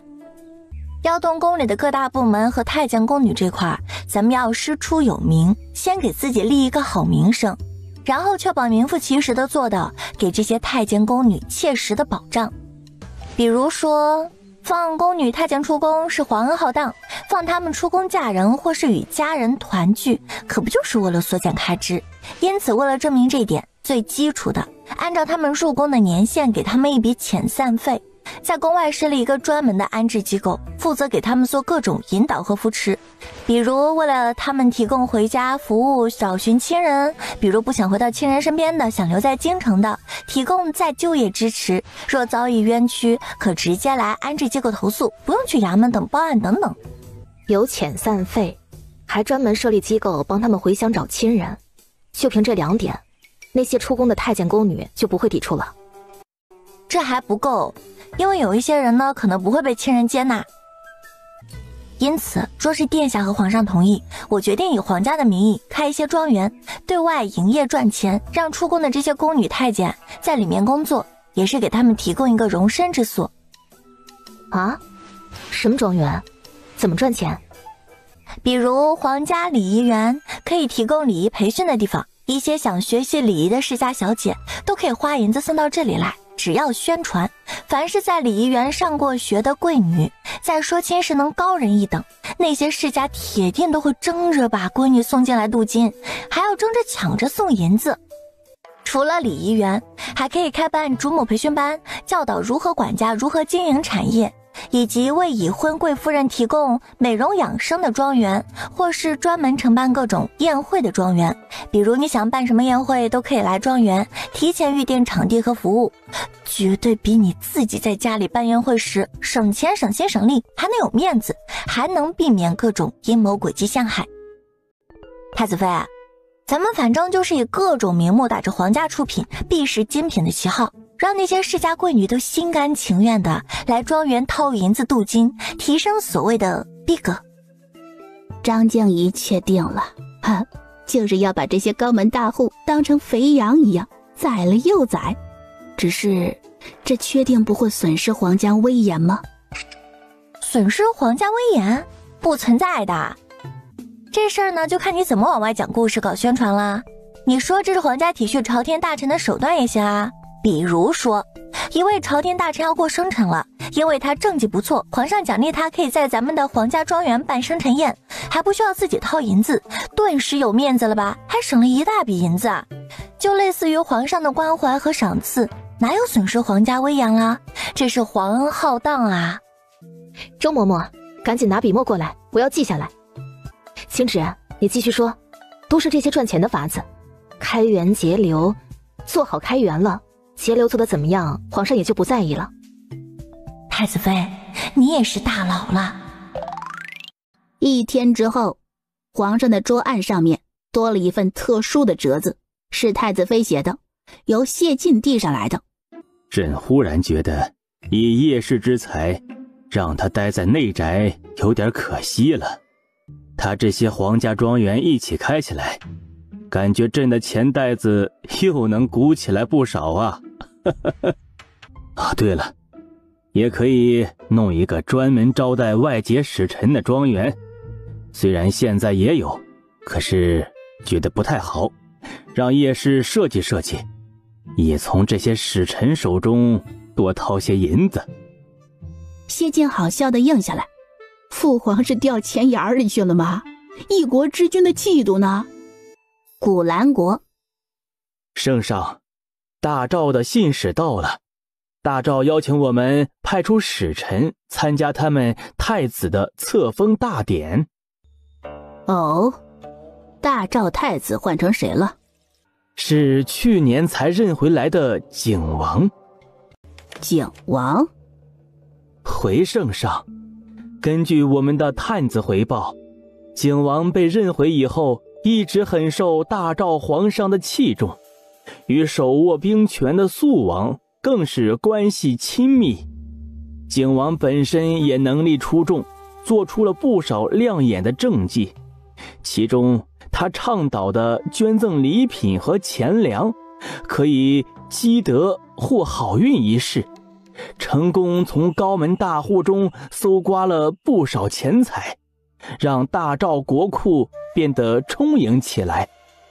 而3个月前，突然爆出大赵太子养了3万私兵，意图逼宫造反，似乎也是景王提前勘破了先太子的阴谋。先太子被斩仅仅1个半月后，景王就被大赵皇上册封为太子，并宣布要举办隆重的册封大典，还邀请我国派遣使臣前去观礼。听陆爱卿的语气，对这位景王颇为欣赏。回圣上，微臣以为景王比大赵的先太子能力出众得多，而且看他做的那些政绩，行事手腕灵活多变，又果断狠辣，不拘一格。这位景王明显是有野心、有能力之人，大赵在他手中铁定会变得更强大。说实话，微臣并不愿意看到他成为大赵的下一任君主，若有可能，把他除掉更好。微臣觉得景王不缺开疆拓土的野心，未来大赵和大燕必定还有大战，或许他会是我们古兰国最大的助力，帮我们钳制住大燕的侵略，也或许是更大的威胁，会侵吞了我们。陆爱卿，你觉得派谁带使团前去大赵合适？回圣上，五皇子性子温和沉稳，遇事冷静，身份也贵重，由他带着使团前去观礼，足以表达我国对大赵太子的重视。五皇子不合适。敢问圣上，为何五皇子不合适啊？朕自有计较，让3皇子去。退下吧，使团里其他人员的名单确定后再呈上来。遵命，圣上，微臣告退。女帝也站起身，望着外面，微微有些失神。过了片刻，她转过身来，冲身边的内侍总管吩咐：宣陈华夫人进宫。陈华夫人，也就是女帝的姐姐薛老夫人，她有1品诰命在身，还有封号。陈华夫人被内侍引着来到女帝面前，恭敬地行礼：拜见圣上，拜见圣上。免礼。女帝微微抬手，又让周围伺候的宫人退下。姐姐坐吧，今天找你过来是为了私事。说来许久没听到圣上喊一声姐姐了，都不适应了。你再看看咱俩，也就差个4岁，可我这都老得满脸皱纹了，白头发也越来越多，圣上却还是风华正茂，容颜好像都没变老啊，依旧是有年轻时的绝色风姿。哼，岁月不饶人。可不管你是不是帝王，姐姐老了，朕也逃不过，保养的再好也是老了。圣上说的私事是什么？姐姐可还记得我入宫前曾经在念慈庵待过1年半？自然记得，那时咱们祖母的身子不好，家族也处在风雨飘摇中，父亲被猜忌，在官场举步维艰。你说你想为祖母祈福，要住在庙里吃斋念佛，这样更诚心，家里人都挡不住你，就让你去了。怎么说起这段往事了？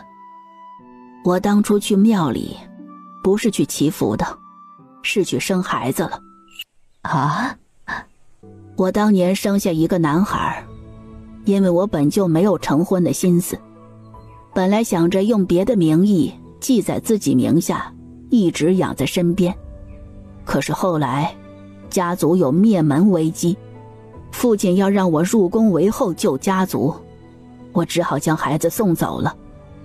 我后来才知道，孩子的父皇是大赵的皇子，后来登基为帝了，孩子一直养在臣子家中，去年突然被认了回去，成了景王，现在又成了大赵太子。我的好妹妹啊，姐姐知道你年轻的时候叛逆，可没想到你能叛逆到这个地步啊！孩子的事情既然都瞒了这么多年了，为什么现在要告诉我？自然是瞒不过去了。陈华夫人傻了，哼，现在就让她提前躺棺材里吧，她一把老骨头了，不想再经受这样翻天覆地的折腾了，让她安享晚年不行吗？姐姐别慌，天塌不下来。现在大赵那边认为孩子是你的，不是我的。陈华夫人傻眼了，所以原来是她要晚节不保了吗？终究上了年纪，急火攻心之下，陈华夫人两眼一翻，还是晕了过去。圣上放心，陈华夫人只是怒火攻心，服一些清火养神的汤药就好了。1刻钟后，陈华夫人悠悠转醒。事已至此，姐姐也别恼，我今天叫姐姐过来，也是要和你商议此事的。为何瞒了30年，现在瞒不住了？又为何对方会认为我是生母？大赵那边的皇帝确定不知道是你？你当年怎么能那么大胆的生孩子？这事一旦暴露出去，你可就彻底的完了，家族也会因为你蒙羞的。你是不是被那个大赵皇帝给骗了？男人就没一个是好东西，他享受完拍拍屁股走了，让你承受未婚先孕的所有痛苦。你要是……呸！真是个渣男。姐姐，消消火，别再气晕了过去。那孩子长相随我，如今当了大赵太子，要举行册封大典，咱们国家的使臣过去一看，铁定觉得面熟，再一打听他的生母是古兰国人，会心生疑虑。而且他被认回后，大赵那边就有派人来都城寻找他的生母，打听当年的事情。因为福儿也有3、4分眉眼和我相似，所以我就派人引导着大赵的那些人发现了福儿，他们因此认为姐姐是他的生母。怎么关于大赵太子的事儿你这么清楚？你一直都派人在关注着他？自然，他是我的儿子。姐姐，你刚才骂错了，不是大赵皇帝欺骗了我，是我欺骗了他，是我利用他故意怀孕的。我当时就是想要一个孩子，借此立户，摆脱家族。只是朝堂变化太快，我没料到家族卷入齐王谋逆一案，被先皇猜忌。父亲知先皇对我有情，只要我入宫伺候先皇，什么猜忌都可以不存在了。可是我就是不愿意入宫，又不想随意找个男人嫁了，才会选了一条大逆不道的路，未婚生子。当年父亲找到我，发现了我和刚出生的静儿。父亲以家族和静儿的性命要挟我，逼我做选择。为了大家都能获得一条生路，我选择送走孩子，入宫做继后。孩子是我当初一心想要生下来的，送走他的时候，我已经养了他半年，日夜照顾他，爱他如命。姐姐可知我当年的痛彻心扉？对不起，对不起，我不知道你当年入宫牺牲了这么多，家族欠了你的，我也欠了你的。你说该怎么做？承认大赵太子当年是我生的就可以吗？可是当年你入宫的时候，我都和薛寒成婚2年了，我承认那孩子就是婚内通奸生的，这名声是不是也太……哎呀，我这都一把年纪了，我也能豁出去，可就是对那孩子的影响也不好啊，对不对？姐姐说的对，他的生母不能是你。虽说他的出生不够光彩，可也不能这么让人诟病。此事我早就安排好了。姐姐可还记得，咱们家有个庶妹，排行11，年纪轻轻就病逝了，也没婚配过。我打算就让她来当静儿的生母。这能行吗？能糊弄过去吗？大赵皇帝那儿……当年大赵皇帝受伤了，眼睛看不见，他根本没见过我的样子，也不知道我真正的身份，估计也记不得当年具体的事情了，不会穿帮的。万万没想到啊，当年大赵皇上还是个瞎的。他不会是妹妹千挑万选的吧？大赵人眼睛还瞎，多完美的去父留子对象啊！大赵皇宫，姑错了，这件事给姑敲响了一个警钟。姑不能只盯着高处远处看，就如青青所说，蝼蚁也会咬人。人哪能不犯错的啊？再谨慎都会有纰漏的时候，这未尝不是好事。警钟就要时时敲响，让人时时做反省。那个陈元凯都被揍那么惨了，还能在监视下跑，我合理的怀疑这个人呢，有可能也是觉醒了前世的记忆。青青，你觉得他会躲到哪里去？殿下，我是人不是神，我怎么知道？这方面是殿下的长项，不如殿下猜猜。刚才你说他可能觉醒了前世的记忆，这倒是给了姑一个提示。姑猜测，他想有活路，就会去楚国。去楚国好啊，正好会一会他之前的主子，或许还能在前主子那儿谋个职位呢，多好的缘分啊！姑一会儿就修书一封，告诉谢文渊这件事儿，让他留意一下陈元凯。殿下要告诉谢文渊多深的消息？先让谢文渊留意陈元凯这个人，若是找到对方，就先收到身边，再看他这人有何怪异之处。只要谢文渊告诉陈元凯，他是假死脱身，他恨死了我，他去楚国也是为了东山再起，想必陈元凯就会主动投靠谢文渊的，还会死心塌地，更有可能为了凸显他的价值，主动吐露自己的秘密。